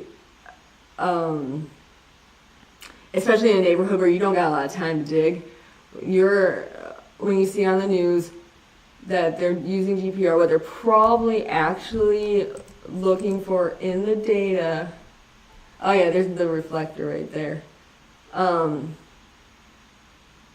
that line between the dirt and the sand, yeah, like that was a good one that I thought was good to point out, where you get the burials, you're not seeing that line in the way, like I mean that's tricky to understand there at that point, but it's not the horizontal nature of that line anymore, you know. But what the people that are doing things like the Rex Heuermann GPR and just GPR and any other place where they think somebody's been buried or something has been buried, GPR relies on the same thing I rely on in my ERI, really. It's the disturbed ground above it. And my ERI is fantastic for disturbed ground. It is great. And even the guy I worked with at the Geological Survey, he came down and helped me with a historic cemetery, and we did GPR at that historic cemetery. I had that data, but I just couldn't process it well enough, and I didn't want to show it to anybody because it doesn't look good. I could probably show it to you guys. I'll show it to you guys sometime. Because I don't have the free software for GPR processing is something I'm going to have to find a better solution for. So same thing with my ERI is what the GPR people are looking for, and it's the disturbed ground. So when you're seeing them do GPR, you're looking for the disturbed ground. I saw them going under a tree with the GPR, and there was a couple things when I saw the Rex Heuermann. I couldn't find the helicopter video I saw for you guys at the beginning. I couldn't find that when they were actually doing the GPR. I couldn't find that, but I can describe it to you in vivid detail right now. They were they were like using the thing that looks like a lawnmower under the tree. And there's a couple takeaways I had from that. Is gonna be hard because of the tree roots. Because we got that tree root that's really messing things up. It's not just messing things up at the surface where there still might be information, because clandestine graves, clandestine anything that somebody's burying in a hurry in their yard because they are terrible, it's gonna be really shallow. And when you have tree roots, it's really hard to tell in GPR if that's a tree root or if that's something important. And so I thought about that because I saw them focused under a tree. And I was concerned they were going to run into tree roots, or tree roots were going to, or they were going to think something was a tree root that wasn't, or it was going to obscure something. I also thought the spherical nature of the radio wave. Like I said, we hear terrible music from the children these days because it goes through the air. The radio wave, you could get a reflection off of the branches above you, and that will appear in your data like it's something, and that will be close enough to the surface that could obscure or confuse things. You can, if you process the data, you can take out things like the tree branches, but they looked like they were in a hurry. They had the excavation equipment out, and they had news cameras all around, so they probably aren't going to process that kind of stuff out. So it's really hard to see GPR data for a yard when you're under a tree. So that was the thing that I thought of initially, was under a tree is not great. The other thing I saw from that video of the helicopter looking at them doing it under the tree was, if like I couldn't find that specific video, but we'll go back to, oh, there it is, all the ads and everything.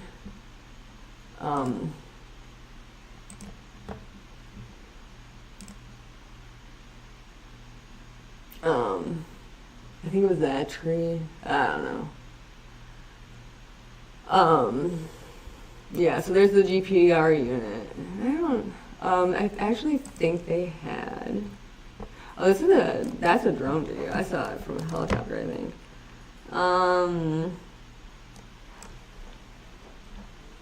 There we go.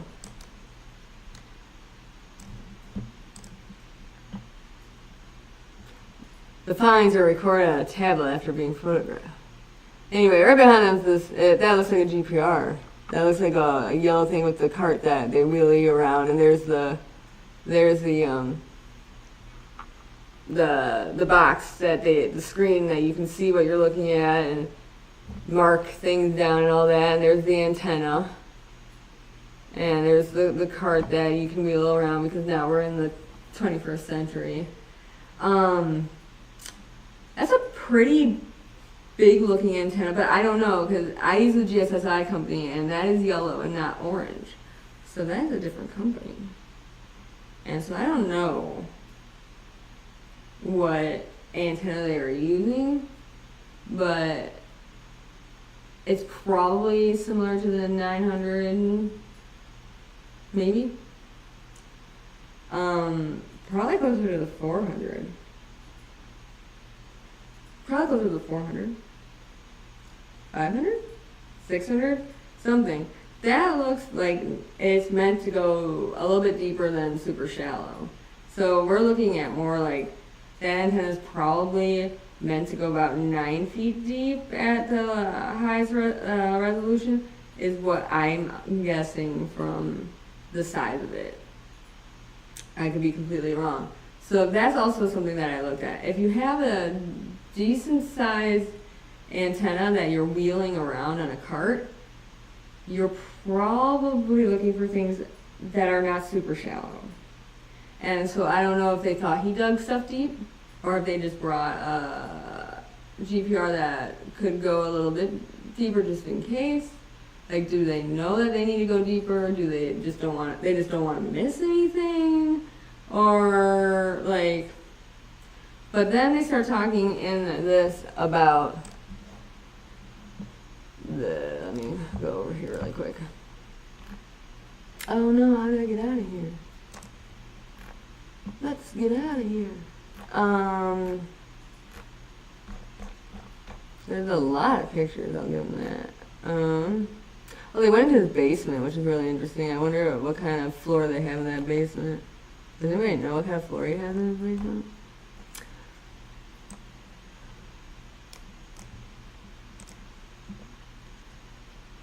Those fragments that look a lot like, they look like bone fragments, they're tiny. They'd be surrounded by all that dirt that looks all the same. That would not have been found with a GPR unit unless they found the unless they saw an area that had been dug. previously, because either there are horizontal reflectors that are broken, or the ground is disturbed. Otherwise, I don't know how they found that stuff. Probably not related to the GPR,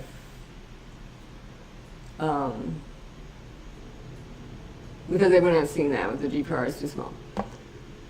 But yeah, so you see all the little bumpies, the jarbles, there's no consistent straight line, there's stuff going on. That's because that's just fill above a burial.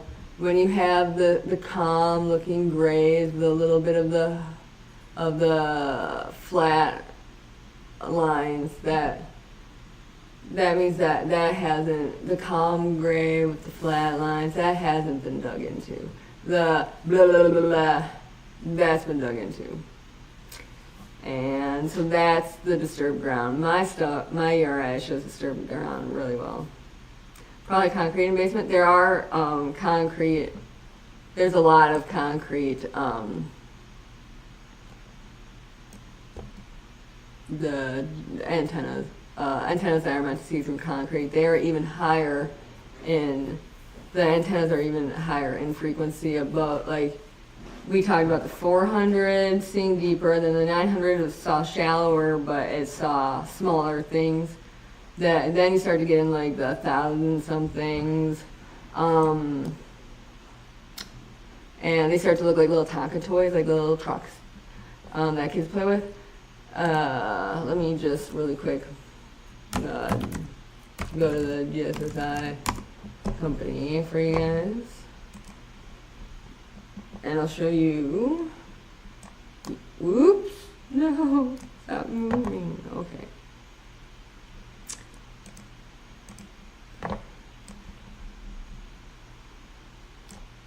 Boop. I love these guys. Okay. Yeah, so if you go up to solutions, you can see environmental, geology, and then we got archaeology, forensics, and you scroll down, you can see the utility scan pro. Those are the antennas. Here's the and like here's the equipment stuff for it, and you got we can always go through this kind of image later if you want. Data processing, yay, data processing. Okay.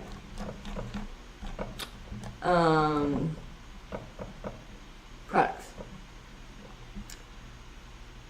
So, antennas is what I look at.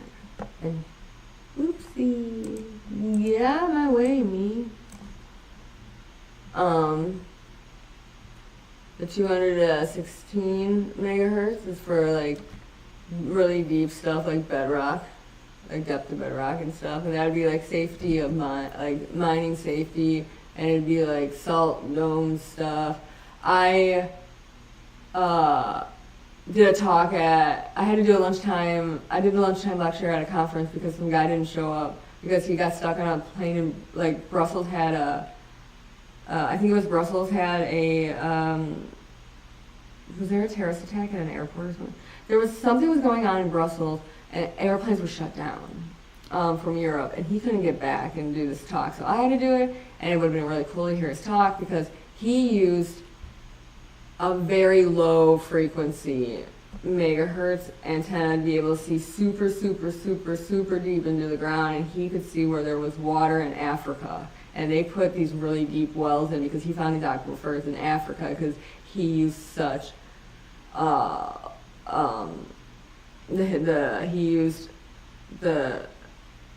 such long radio waves, so he used like, I can't remember what megahertz he used, but it was really low, and that's the only time I've ever heard of anybody going super low.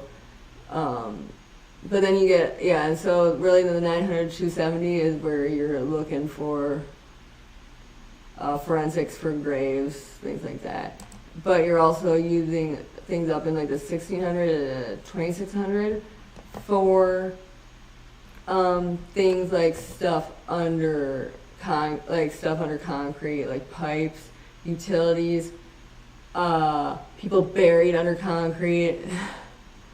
Like, so general purpose concrete antenna.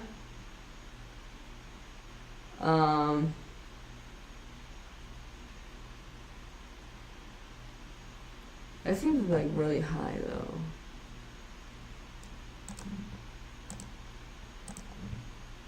What was it? Oops.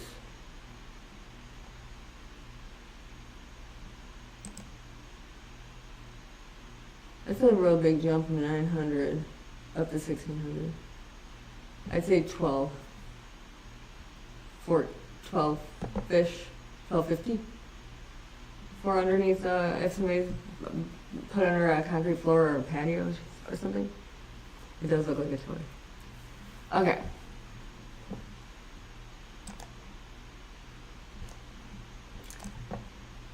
So yes, so when you see people on the news using GPR, really take a look to see if you can figure out if it's an orange antenna. It's going to be GSSI, and you can probably figure out. You can probably compare it to the different antennas they have on the website, and then you can tell kind of how deep they're expecting to have to look, or they think they need to look, and so that's kind of interesting. Like if you saw them bring in a little Tonka toy GPR into the basement, you'd be like, must have a concrete basement. Yeah, because they could. You can ride over the one that they brought. It's gonna see through the concrete. It's not gonna. So you can still use it. It's just like if it's gonna be right underneath the concrete, you'd want to use something that can see really shallow, and so you want to use a higher frequency. So you use a little tiny toy if something's gonna be right below the right below the concrete. But yeah, so you can kind of start to tell what they're looking for by the type of antenna they bring, and also like just kind of what they'd expect to see in which type of landscape, like a regular backyard. There might not, like, I don't know what the ground looks like in that Long Island area, but they're probably looking for disturbed ground. And they're always going to be looking for disturbed ground. That's what they're going to be looking for. Oh, that's the end of my slideshow. Oh, and then I had, for you guys, I saved you something that's really neat. Let me see. I had it open, but then it accidentally closed. Oh, Kristen Smart also. There's been a lot of news stories lately that have had GPR, but some of the ones that you know,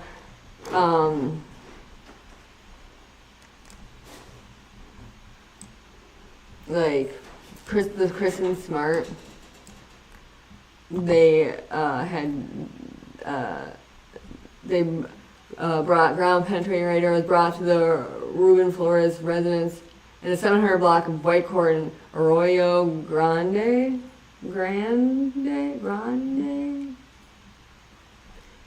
During a search warrant operation on Monday. Flores is the father of Paul Flores, the prime suspect in the 1996 disappearance of Kristen Smart. So they, and look at that. That is a GSSI orange, and it's got an older looking, looks like an older looking cart, not one of the new fancy ones. It almost looks like a 500, but I don't know. I've never seen a 500 strapped in quite like that. So let's see if we can. Oh. Let's see if we can see here.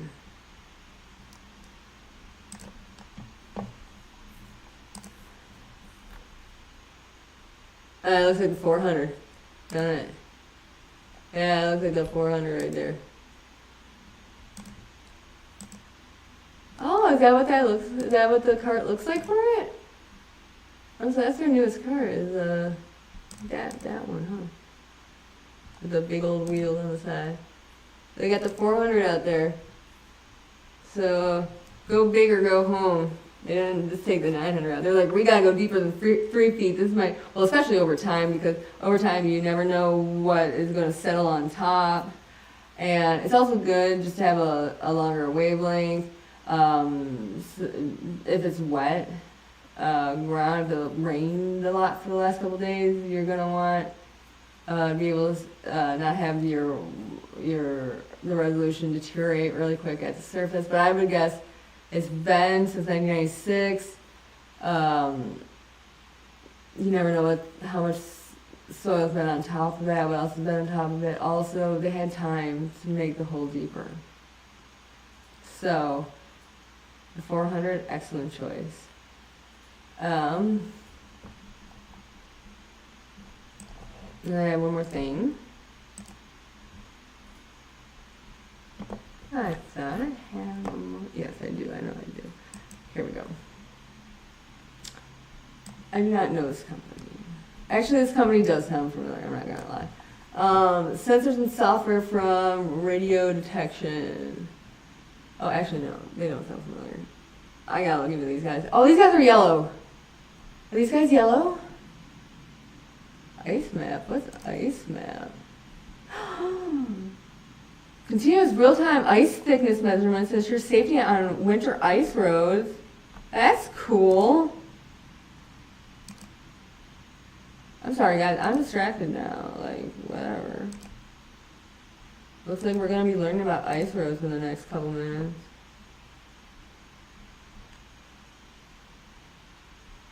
It looks like Adams County. Looks like looks like the roads when we had to die off at work the one day.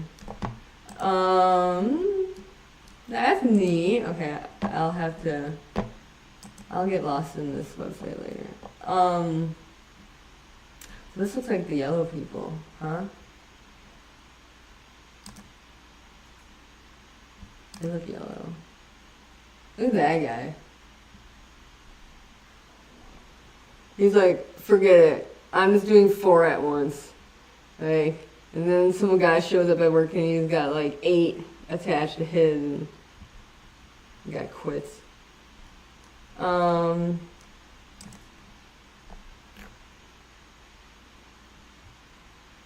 Okay, quickly survey large areas with spiders.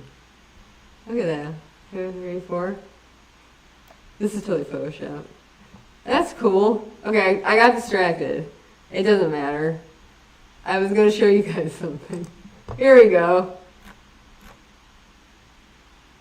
Ice roads are cool. Yeah, they are. Okay. I'm gonna make myself even smaller. Okay. So, the thing that should look familiar to you by now is this stuff on the bottom half. And then what should also look familiar to you now is you know how to make the hyperbola in the data. And those are gray, or they represent grays in various places. It was really hard to get you guys a good image. There's some parts where there's not a grave and you have really really good example of, I thought there were really good examples of the continuous reflector on here. Or like, yeah, the places that aren't, I can't see because I got my, there we go. So when we're way at the top, so at the top, it's like you're looking down at the line. And so like right where that red line is at the top is we're going down, the top part is going down into the ground. And so the red line on the bottom is showing you where in the ground they're showing you, but that red line, it represents the GPR survey line that we're looking at. And so you can see, like on the left there, you got that hyperbola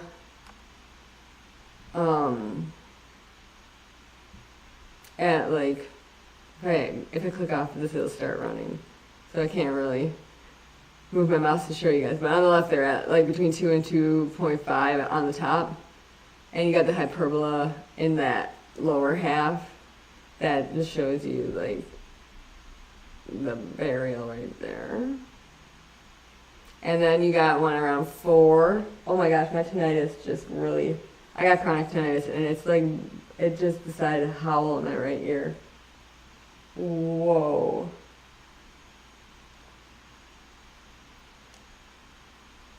Okay. I don't know why my tinnitus just all of a sudden decided to scream at me in my right ear. Holy moly. Okay. So then like around 4, and you see that big on that upper red line, you got that big old black spot, and that matches the hyperbola on that bottom half. That's burial too. And yeah, so you can use this on their website to kind of get a good idea of when you're looking at the hyperbolas that that there are burials at those hyperbolas, and where there aren't burials, you're seeing oh, it doesn't stop if I click off. That's good. Yeah, so like here, if you're looking down at the ground, like we're standing right here along the survey line, like there's a burial there, you got your hyperbola there. There's now a burial here, and you got like a strong reflector. You don't have, like right above this burial here, you have a bunch of mush, and you don't get a really strong reflector at the top near the soil surface, but you have like pretty strong like flat line up here that represents an undisturbed soil, and that's just happens to be where there isn't a grave, so nothing was dug into here. This is just an interesting thing if you wanted to see what it looked like to look down at the line into the ground, see because they've obviously done a couple lines, because this really looks like they've done maybe a line at 1.5, a line at 2, a line at 250. This just represents one around 1 meters. So all of this is along that red line, and then it just shows you down into the ground. Yeah, how deep the burials would be, and I assume this shows multiple lines they did, and it matches up well, so this is well done. And it just shows you like there's a burial there, there's a burial there, but there's not a burial here. And you got like this great reflector on top that wasn't mushed into, and then you got all this garble up here, which shows that there's a burial there.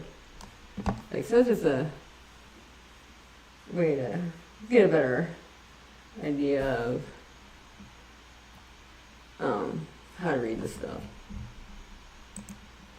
So if you were interested in that is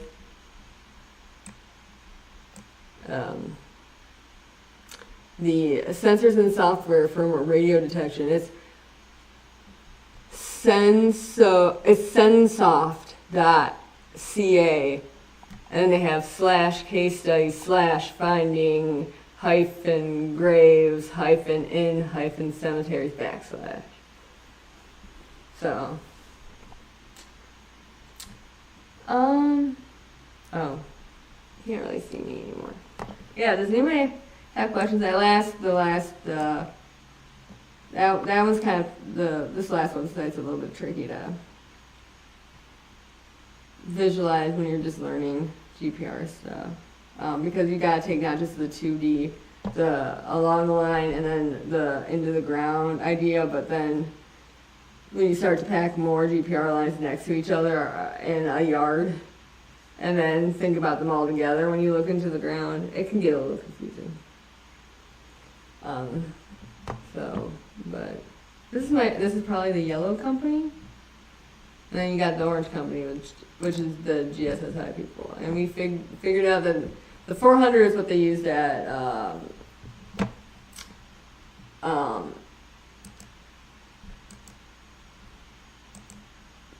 why can I not think of her name? And I'm gonna get this. Her last name is Smart, and I'm gonna get it mixed up with somebody else. They used at the Flores residence. So yeah. And then they used the company that's yellow at the. They didn't use GSSI at the humans. So that's all I got for that. And I'm tiny. Yay! There's me. And there's my really short hair. But at least as of today, it's blonde again. For the past whatever. Well, I'm glad that I asked for like these longer bangs, and I'm glad that they decided to not give me anything I asked for at that first place, because then I would have even less hair. Oh, not Rex. I mean they use the 400 at I get her name mixed up with somebody else, and so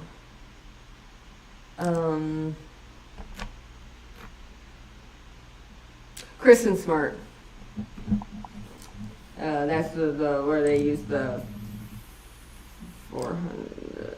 Whoops, no, I'm too big.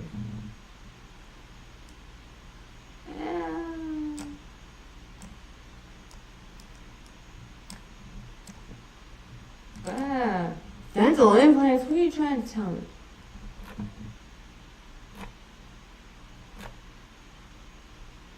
This is the rest of the. I'll do the rest of the images in a minute.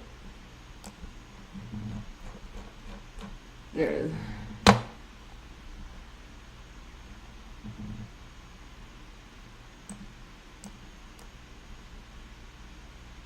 I can not make myself. There we go. Sometimes like I'd have to restart in order to make these adjustable. I don't know why. There we go. Yes, so Kristen Smart, for her case, they use GSSI and 400. And then for the Roxhuman one, I don't know what they use.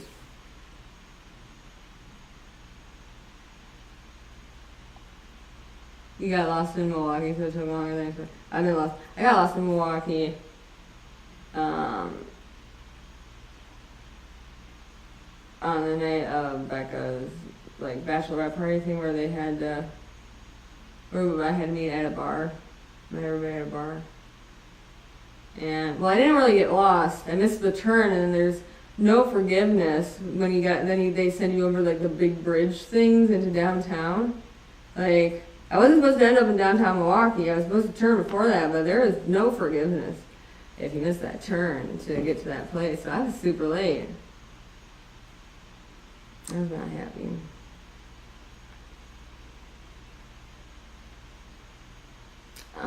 But yeah, that's all I got for this.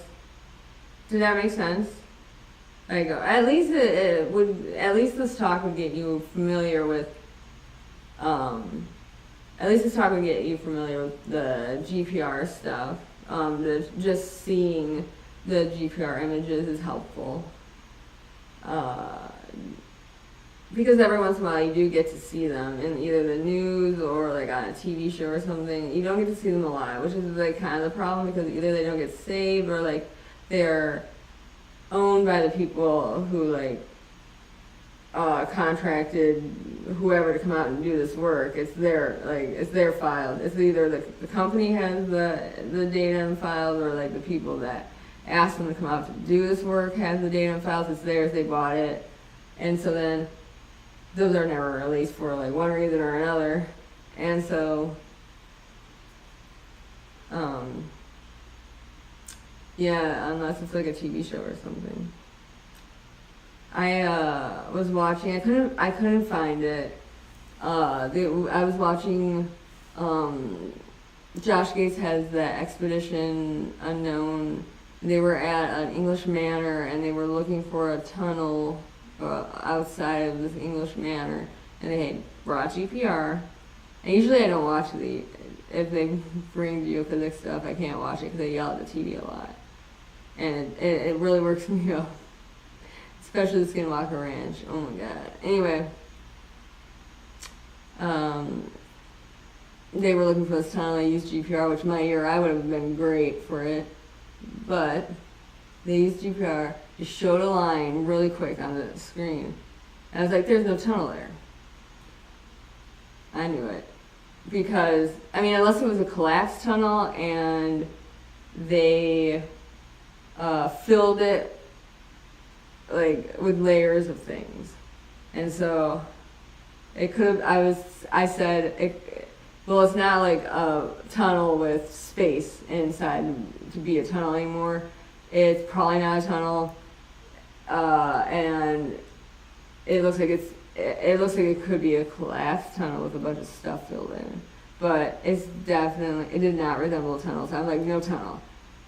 It didn't look voidy enough because you would still see, even if it had collapsed. The reflection should be stronger.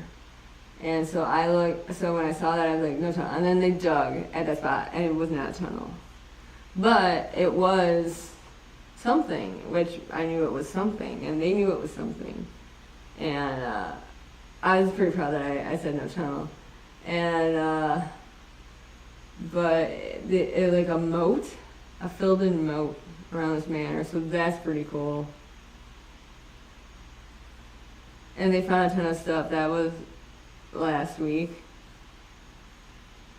Oh, did they have that one on last week? Cause like it was a couple weeks ago. It was an old one before. It was before they did the Alexander the Great episodes that I watched, and it was one before that. And they ended up mentioning the Knights Templar or something. And when I looked on Discovery Plus, I couldn't figure out which episode it was. So it might just not be on there yet. But it's not like a super new one, but it's newer than the older ones.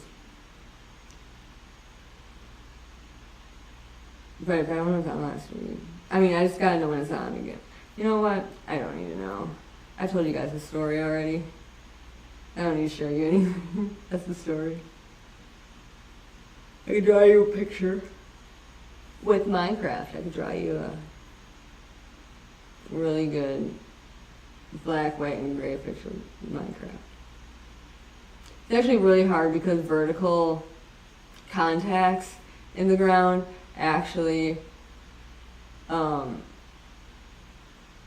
are they're difficult features to image with GPR, like in the hyperbola kind of way. And Minecraft is blocky, and so I don't know if I'm going to be able to do a whole lot of ERI with Minecraft examples anymore. Because the vertical lines of the cubes, the blocks, you just get a whole bunch of hyperbolas. It wouldn't look great. Yes, they had a new one out. It was awesome. It's on HBO Max every Wednesday. Okay. Thank you. I wish that the HBO Max thing didn't happen, because that's the thing that, like, Discovery Plus is where I went for everything. And now it's like, what's even the point of having Discovery Plus? But, okay.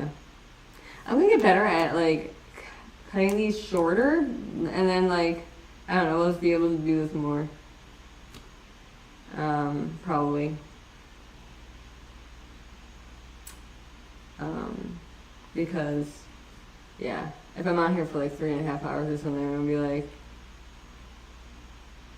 just have to plan for 3.5 hours. But if I come on for just like an hour or something, it'll be just easier to do it more often. But yeah, so for you guys that like weren't here, like Dom and like Becca and Sam and Max. Oh, hi Michelle C. My eyes are blurry. yeah, so I just wasn't around because I was taking a week or two off from lives just because I had work on my OCD and because the hammer stuff just like it really stressed me out. Ever since like we went down there, and I crawled under that house. It's just like been building, and it's just like I just had to work on it, and it was just easier if I didn't do things I was already worried about messing up because like my OCD is all about like being scared that you're gonna F everything up. Because mine's more like Jesse Eisenberg's than like How I Met Dolls.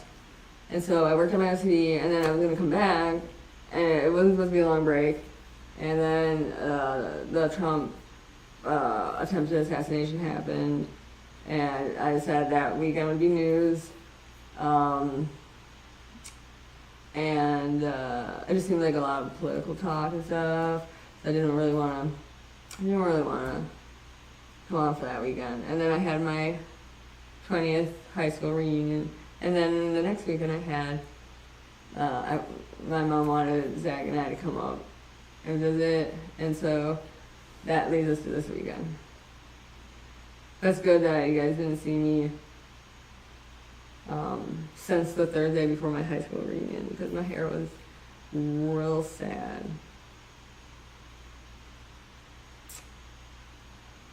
But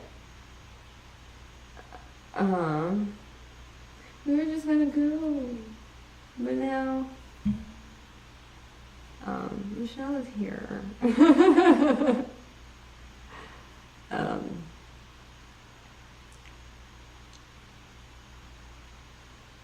But I only look 27. I know. I was 18 my entire senior year. Like I'm almost 40 years old.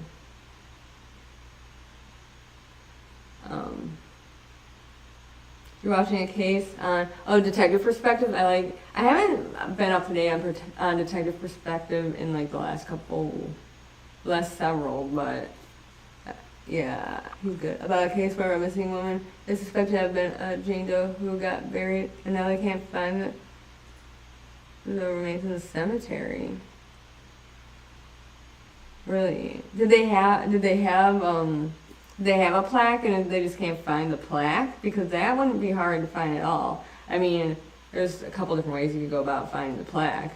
You can find it with the metal detector that doesn't, like the kind that isn't just like the ferrous metal kind of thing, but like, you can find it with like one of those, and then like the plaque, like, cause a lot of times it's just because the headstones or plaques or like the headstone, the thing the headstone is sitting on, it just all gets buried, and then you can find people like that way.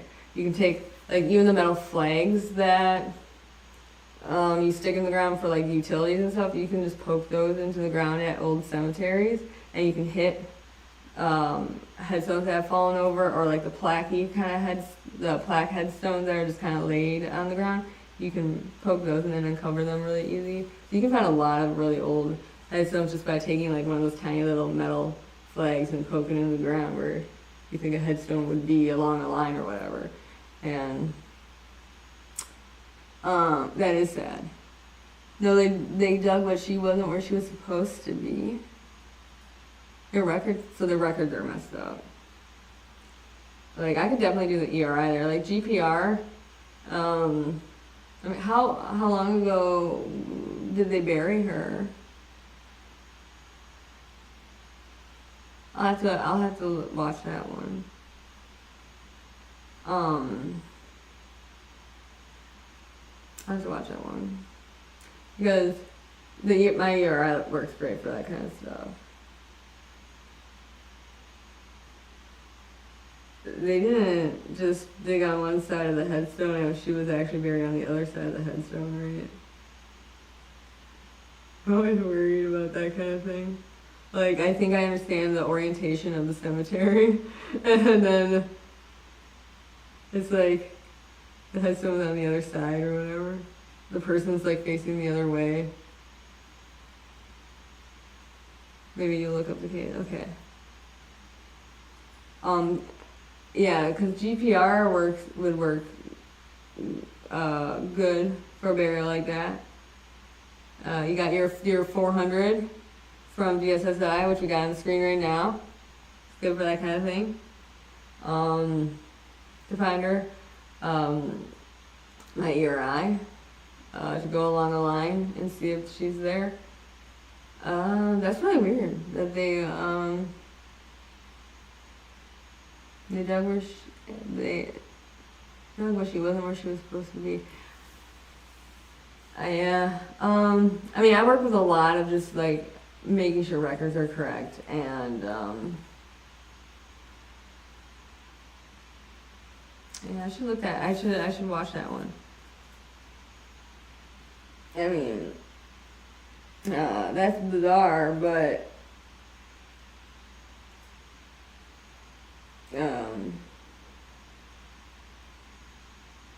it would also be a good idea that I mean, just looking at the records of who else was supposed to be buried around the same time, and or like I don't know, if you had more than one person that wouldn't really have had anybody observing a burial, like if somebody was supposed to be like a container of like ashes, and then there was her, like could she just be in this place where the person with ashes would be? But this would then have to rely on several people who wouldn't have had people observing the burial, and then somebody messing things up, and like, but you know, I don't put it past people to really mess things up.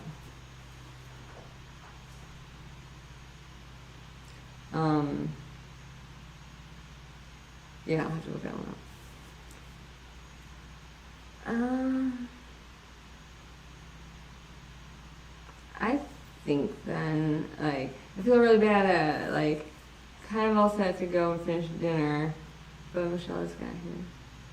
And is she looking up? Is she looking up now? Is she gonna get back? Or I can just find it because I watch him. I like watching him. Chris also likes the detective perspective guy, but I guess Chris has been watching him ever since he was on Big Brother. I guess that guy he won Big Brother or something. Not Chris. That'd be awesome though.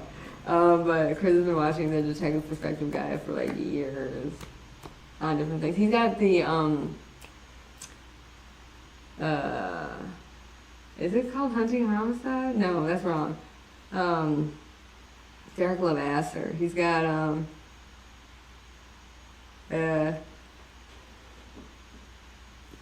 he's got a show on. He's got a couple episodes of a show on Discovery Plus, and it's really good. Definitely watch his show on Discovery Plus.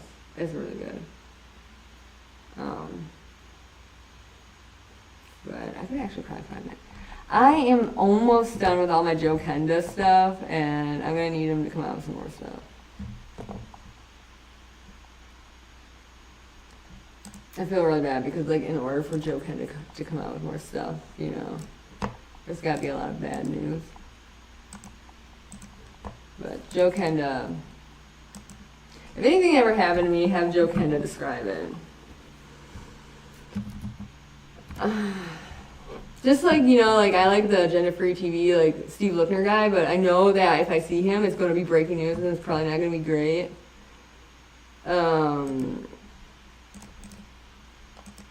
Sometimes it's okay. There we go. Breaking homicide. Did I say hunting homicide? I was so close. But yeah. If you want a good show, this is really good. You like Joe? Joe Kenda's good. He's got some good ones. Some good Joe Kenda quotes. Yeah, Lookner's great. He yelled at people today. I was listening to him while I was doing yard work. And, oh man! Have you guys heard about the insane, what else have we got on here? Oh, Paranormal Files is doing the Villisca Axe Murder House. They changed their title of it. They initially said that they solved the case. I'm not gonna play this because I don't want to like get people mad at me.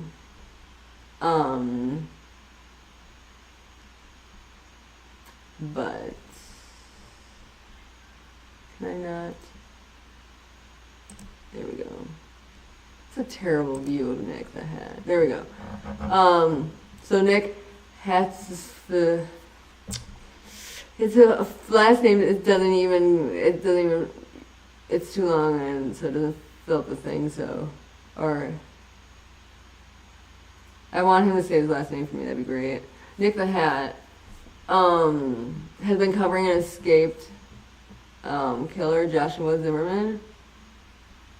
Did he just go live? He just went live because I heard my tablet go off and I thought he just went live. Oh my god, how funny would that be if I like put Lookner on my screen live because he's like so like particular about making sure he never puts up videos of anybody else's that he's not paying for. What if I just like put up his video every time he went live?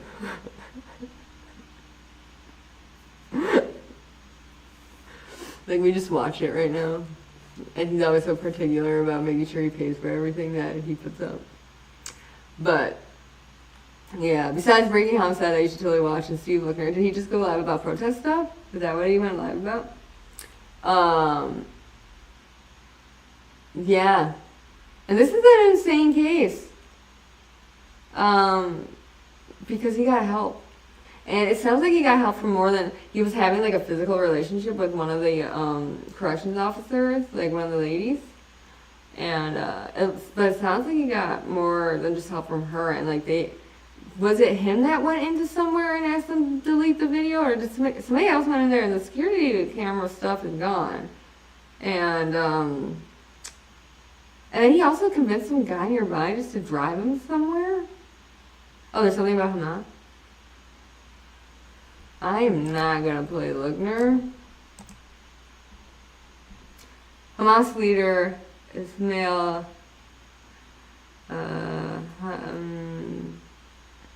assassinated in Iran. I got that part.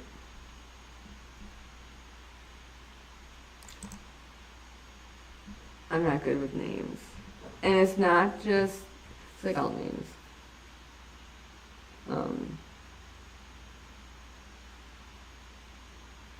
But yeah. So Michelle, I will definitely look up that Detective Perspective one. And if I think I can be any help, I'll just comment or on the thing, or I'll send him an email or something. I mean, because like I've done so many cemeteries looking at records, cemetery records, and trying to like make sure cemetery records are okay. And I gotta do that again. I got an email back today, I just haven't looked at it, about the schedule for my cemetery I work on every summer.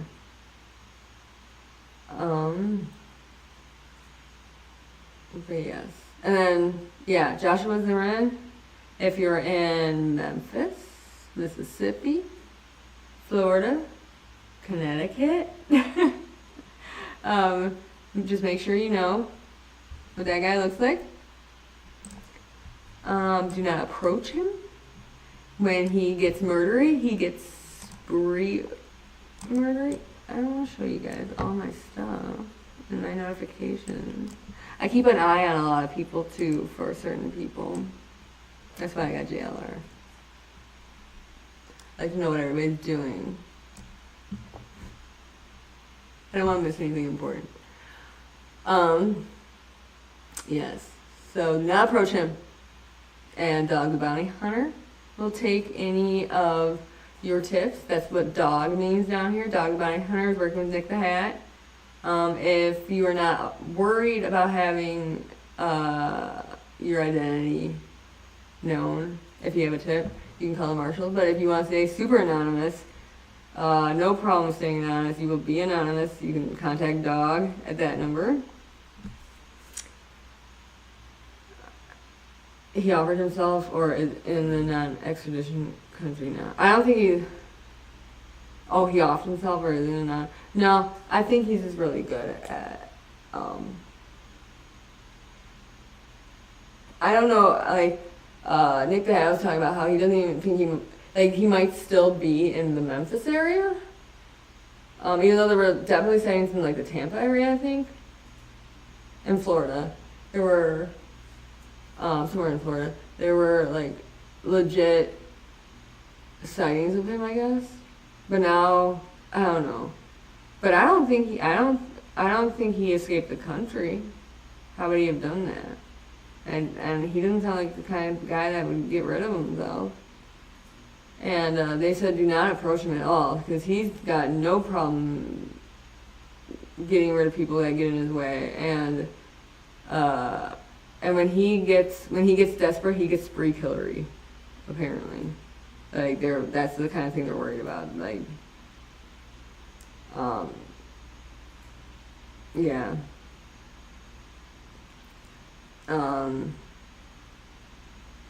So, and like even Nick the Hat was saying, like, you know, if there's a legit sighting, I'm gonna go dog. But like this is not the same as like Danilo Cavalcante, like, and not just because like this guy could be anywhere, and so like Danilo Cavalcante, you know, he was like in the area, but like also like, I mean, Danilo Cavalcante, he was you know, a escaped killer who. He was dangerous, and when he got a gun, he was still dangerous. But like this guy is like, besides being manipulative, this guy is like. Danilo Cavalcante was desperate. This guy is insane. There's like a different level of this Joshua Zimmerman that like Danilo Cavalcante was scary, but this guy is like. Scares the devil. Like, his mom stated some things that hints to, oh, did she? Well, I don't really know how I feel about her, because she's said things and then said that things were taken out of context or whatever, and I don't know. I don't know. I'd have to see what she said. I do not trust the mother of an escaped killer to I don't trust what they say. And anyway, but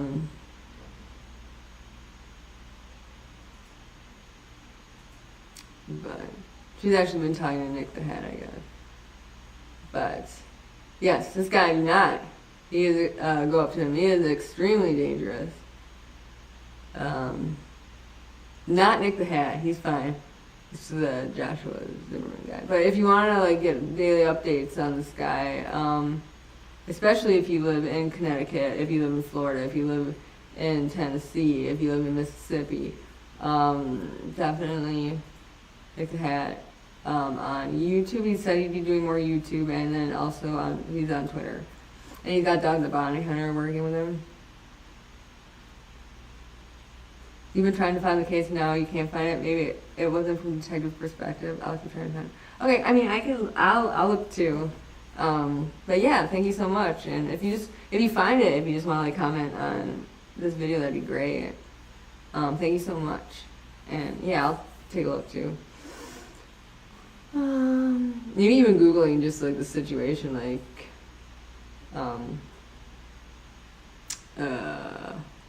yeah, Jane Doe, can't be located in cemetery or something, you know, like, might be able to find the story just through there, and then we can look it up on YouTube, but I'll take a look too. Thank you so much. And she's been helping him the whole time. Nick put a post about what she said. Yeah, she said she was like talking to him and stuff like that, and then she's like, no, he called me from a bunch of cell phones. Like, I didn't call him. It's just like, whatever, lady. Like,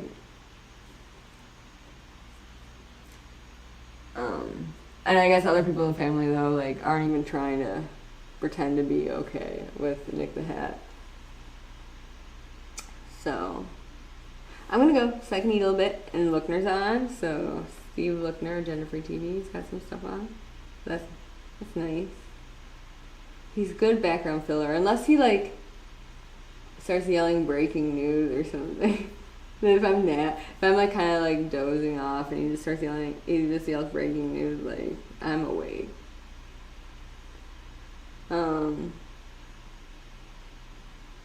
But yeah, okay. Well, thank you, Di, and I don't know if Christina's still around, and Dom and Michelle. Thank you so much for stopping by. And Becca Java Jive, she was around, and I think Sam would be there too. He's Tank. And then Max, the little Max, he's so cute. And Stogie on Wheels Vargas, he was here. And Jocelyn might be working, but she might be listening. So hello if you are.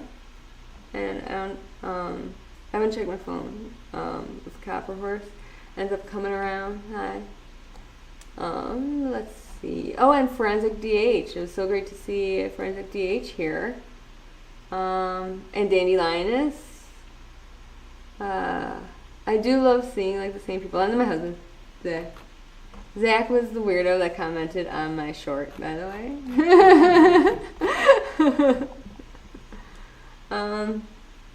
So yeah, thanks everybody for coming on, and I hope this all made sense. And we can always do another talk some other time, or if we're just doing like a chill, like ghost hunting live stream. If you ever got any questions about any of this, like, just ask. And I get a little nervous looking at comments on videos, and I'm not gonna lie. If I don't get back to the comment or something right away, or like it or something, it's just because like I'm scared to look at them. So I will eventually. It's not you, it's me. So, but if you could comment and like my stuff, that'd be great. I wish I could get enough people to go live on YouTube from my phone. And I will tell you that I can't tell you why. But I will be enacting an emergency protocol video at some point. And then my world will explode within 24 hours of the emergency protocol video. And I want to do live streams as this happens.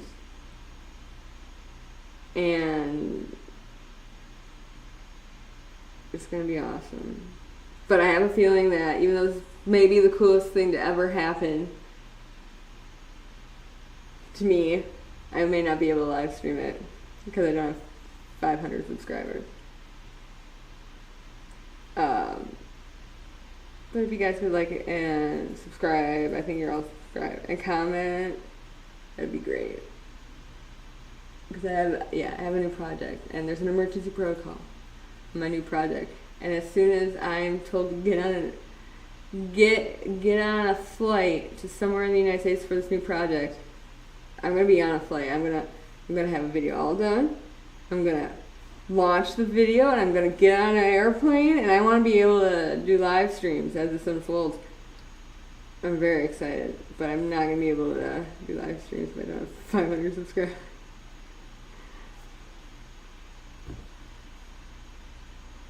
Do we get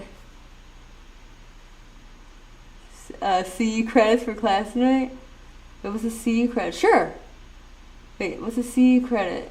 Yes. You get whatever you want. What credits do you want? You want some arcade credits? I can give you, what other kind of credits? Give you some of my credit cards for showing up. I'll give you money. You want $50? Yeah, Copper seemed to be mad at me for some.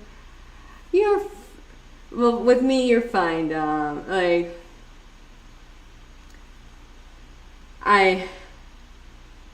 want everybody to be happy with each other. Everybody just behave.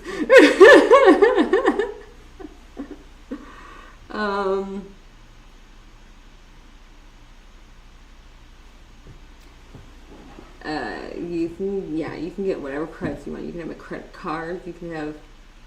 The only thing you can't have is the bunnies in my backyard. I love the bunnies in my backyard. They have taken the place of the duckies. The duckies have not returned after the cicadas. It's the bunnies now, and their names are all Nibbles. Because all the bunnies look the same, except for their size. There's a tiny Nibbles, a small Nibbles, and then there's front yard Nibbles and backyard Nibbles. And you can have whatever credits you want. Oh, continuing education credits. Sure. Yes, you can. As long as you learn something. The only thing you can't have is the bunnies in my backyard. Because they are all I have left.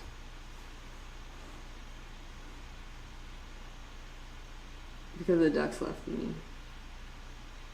Mr. and Mrs. Ducky would be very mad if they knew that their sons never came back to the pond after they gifted the pond. The sons of Mr. and Mrs. Ducky inherited the pond. They came with their sons, showed them the pond, showed them us, and they came for a little bit, and then the cicadas came out. They totally forgot about us. And then the bunnies came in. They were like, "Hey, you look sad." And I was standing there with a bag of food, like, there's no ducks. They used to eat the bird seed that was on the ground. And that's how I became friends with the ducks, because they'd come up and snatch bird seed. And I was standing there with the bird seed bag, like my little plastic bag of mixed different types of bird seed. Because, like, everybody has a preference. Like, everybody has a different preference for what they want. And so I have a plastic bag of different types of bird seed. It's not important how much money I've spent on bird seed just to have friends. The fact is that it wasn't enough. It wasn't enough money, and they left me. We even cleaned the pond. We even had the clown. We had the pond professionally cleaned, and I took video of it because we discovered some very interesting stuff at the bottom of that pond. I haven't gotten that out to you guys yet, but there is a video. And Aqua Envy is the greatest company to clean ponds in the whole Chicagoland area. And I have to still do that video because that's like 2 months old now. But yes, nibble. So you can have anything. You can have the ducks. They don't care anymore. Mr. and Mrs. Ducky would be so mad if they found out their sons never came back. But they have been replaced by the bunnies. And the little tiny bunnies are just so adorable. And the one front yard Nibbles ran up to me when we heard a scary sound the other day. We had the fox. We had the fox in the neighbor's yard today. That's why nobody was out. Nobody was out today when I got back from my hair thing, and I was like, this is creepy. Where is everybody? I thought it was a hawk emergency. But it wasn't a hawk emergency. We have both a fox and a coyote apparently in the neighborhood. My neighbor said there's a coyote. I know there's a fox. There's a thing that looks like a giant fox that is as big as the golden retriever that lives next door, and the same color as the golden retriever that lives next door, but otherwise it's got a tail and ears and a face like a fox, but it's huge. And I don't know if that's the coyote that apparently we have, or if that's the fox. Because I live by a fox in Virginia, but it was like a little red thing. This thing is gigantic. I know I've seen the fox, and this thing looked bigger. I don't know. Anyway, it was in my one neighbor's yard, and I knew my other neighbors. I don't know. She was outside, and she had like little kids outside, and so I went over and I told her that the fox was in the other neighbor's yard, and so she brought in Samson as this cute golden retriever. He's so old and so sweet, and he loves to get in mischief.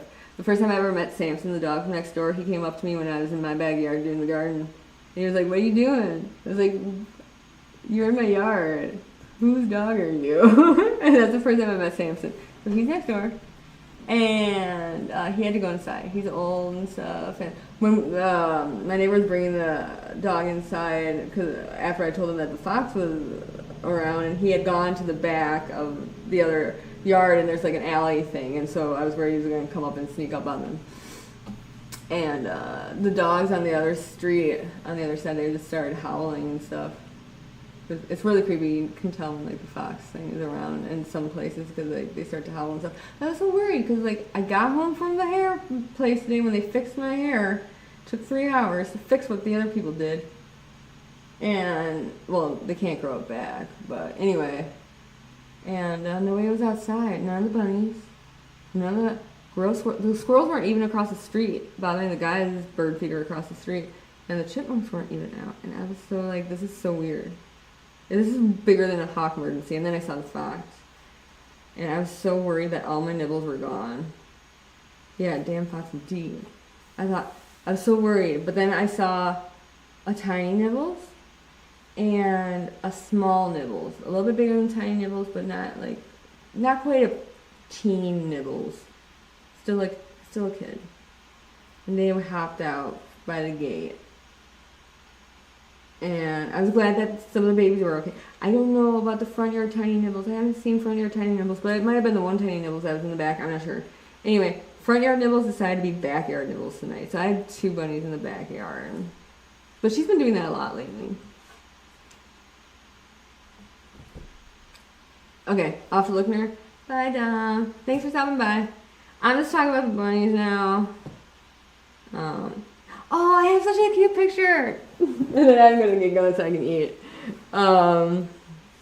But I must show you guys.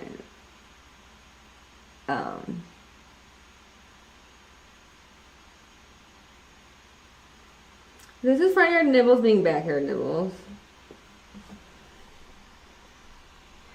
We heard a scary sound yesterday? Was that yesterday? Yeah, we heard a scary sound and she ran up to me. And then I went to the other side of the backyard to go check it out, and she started to follow me, but then I think she thought I was going inside. And I don't know if she thought she was gonna go inside with me. Like, we heard a scary sound. It might have been the fox. I don't know, like making all the other like critters like make scary noises. Anyway, I was like, I mean, we're friends, but you're not coming to my house. But no, I don't think that's what was going on. But if there was a fox out there, and the only thing to get nibbles away from the fox would be like to let her in the sunroom. I mean, I guess 5 minutes in the sunroom. Holy hell, the Hamas leader and his children and grandchildren were. Oh my gosh. I'm going to get going to watch that. Alright. Thank you, everybody. Thanks so much. And please comment and like and all that. Yeah.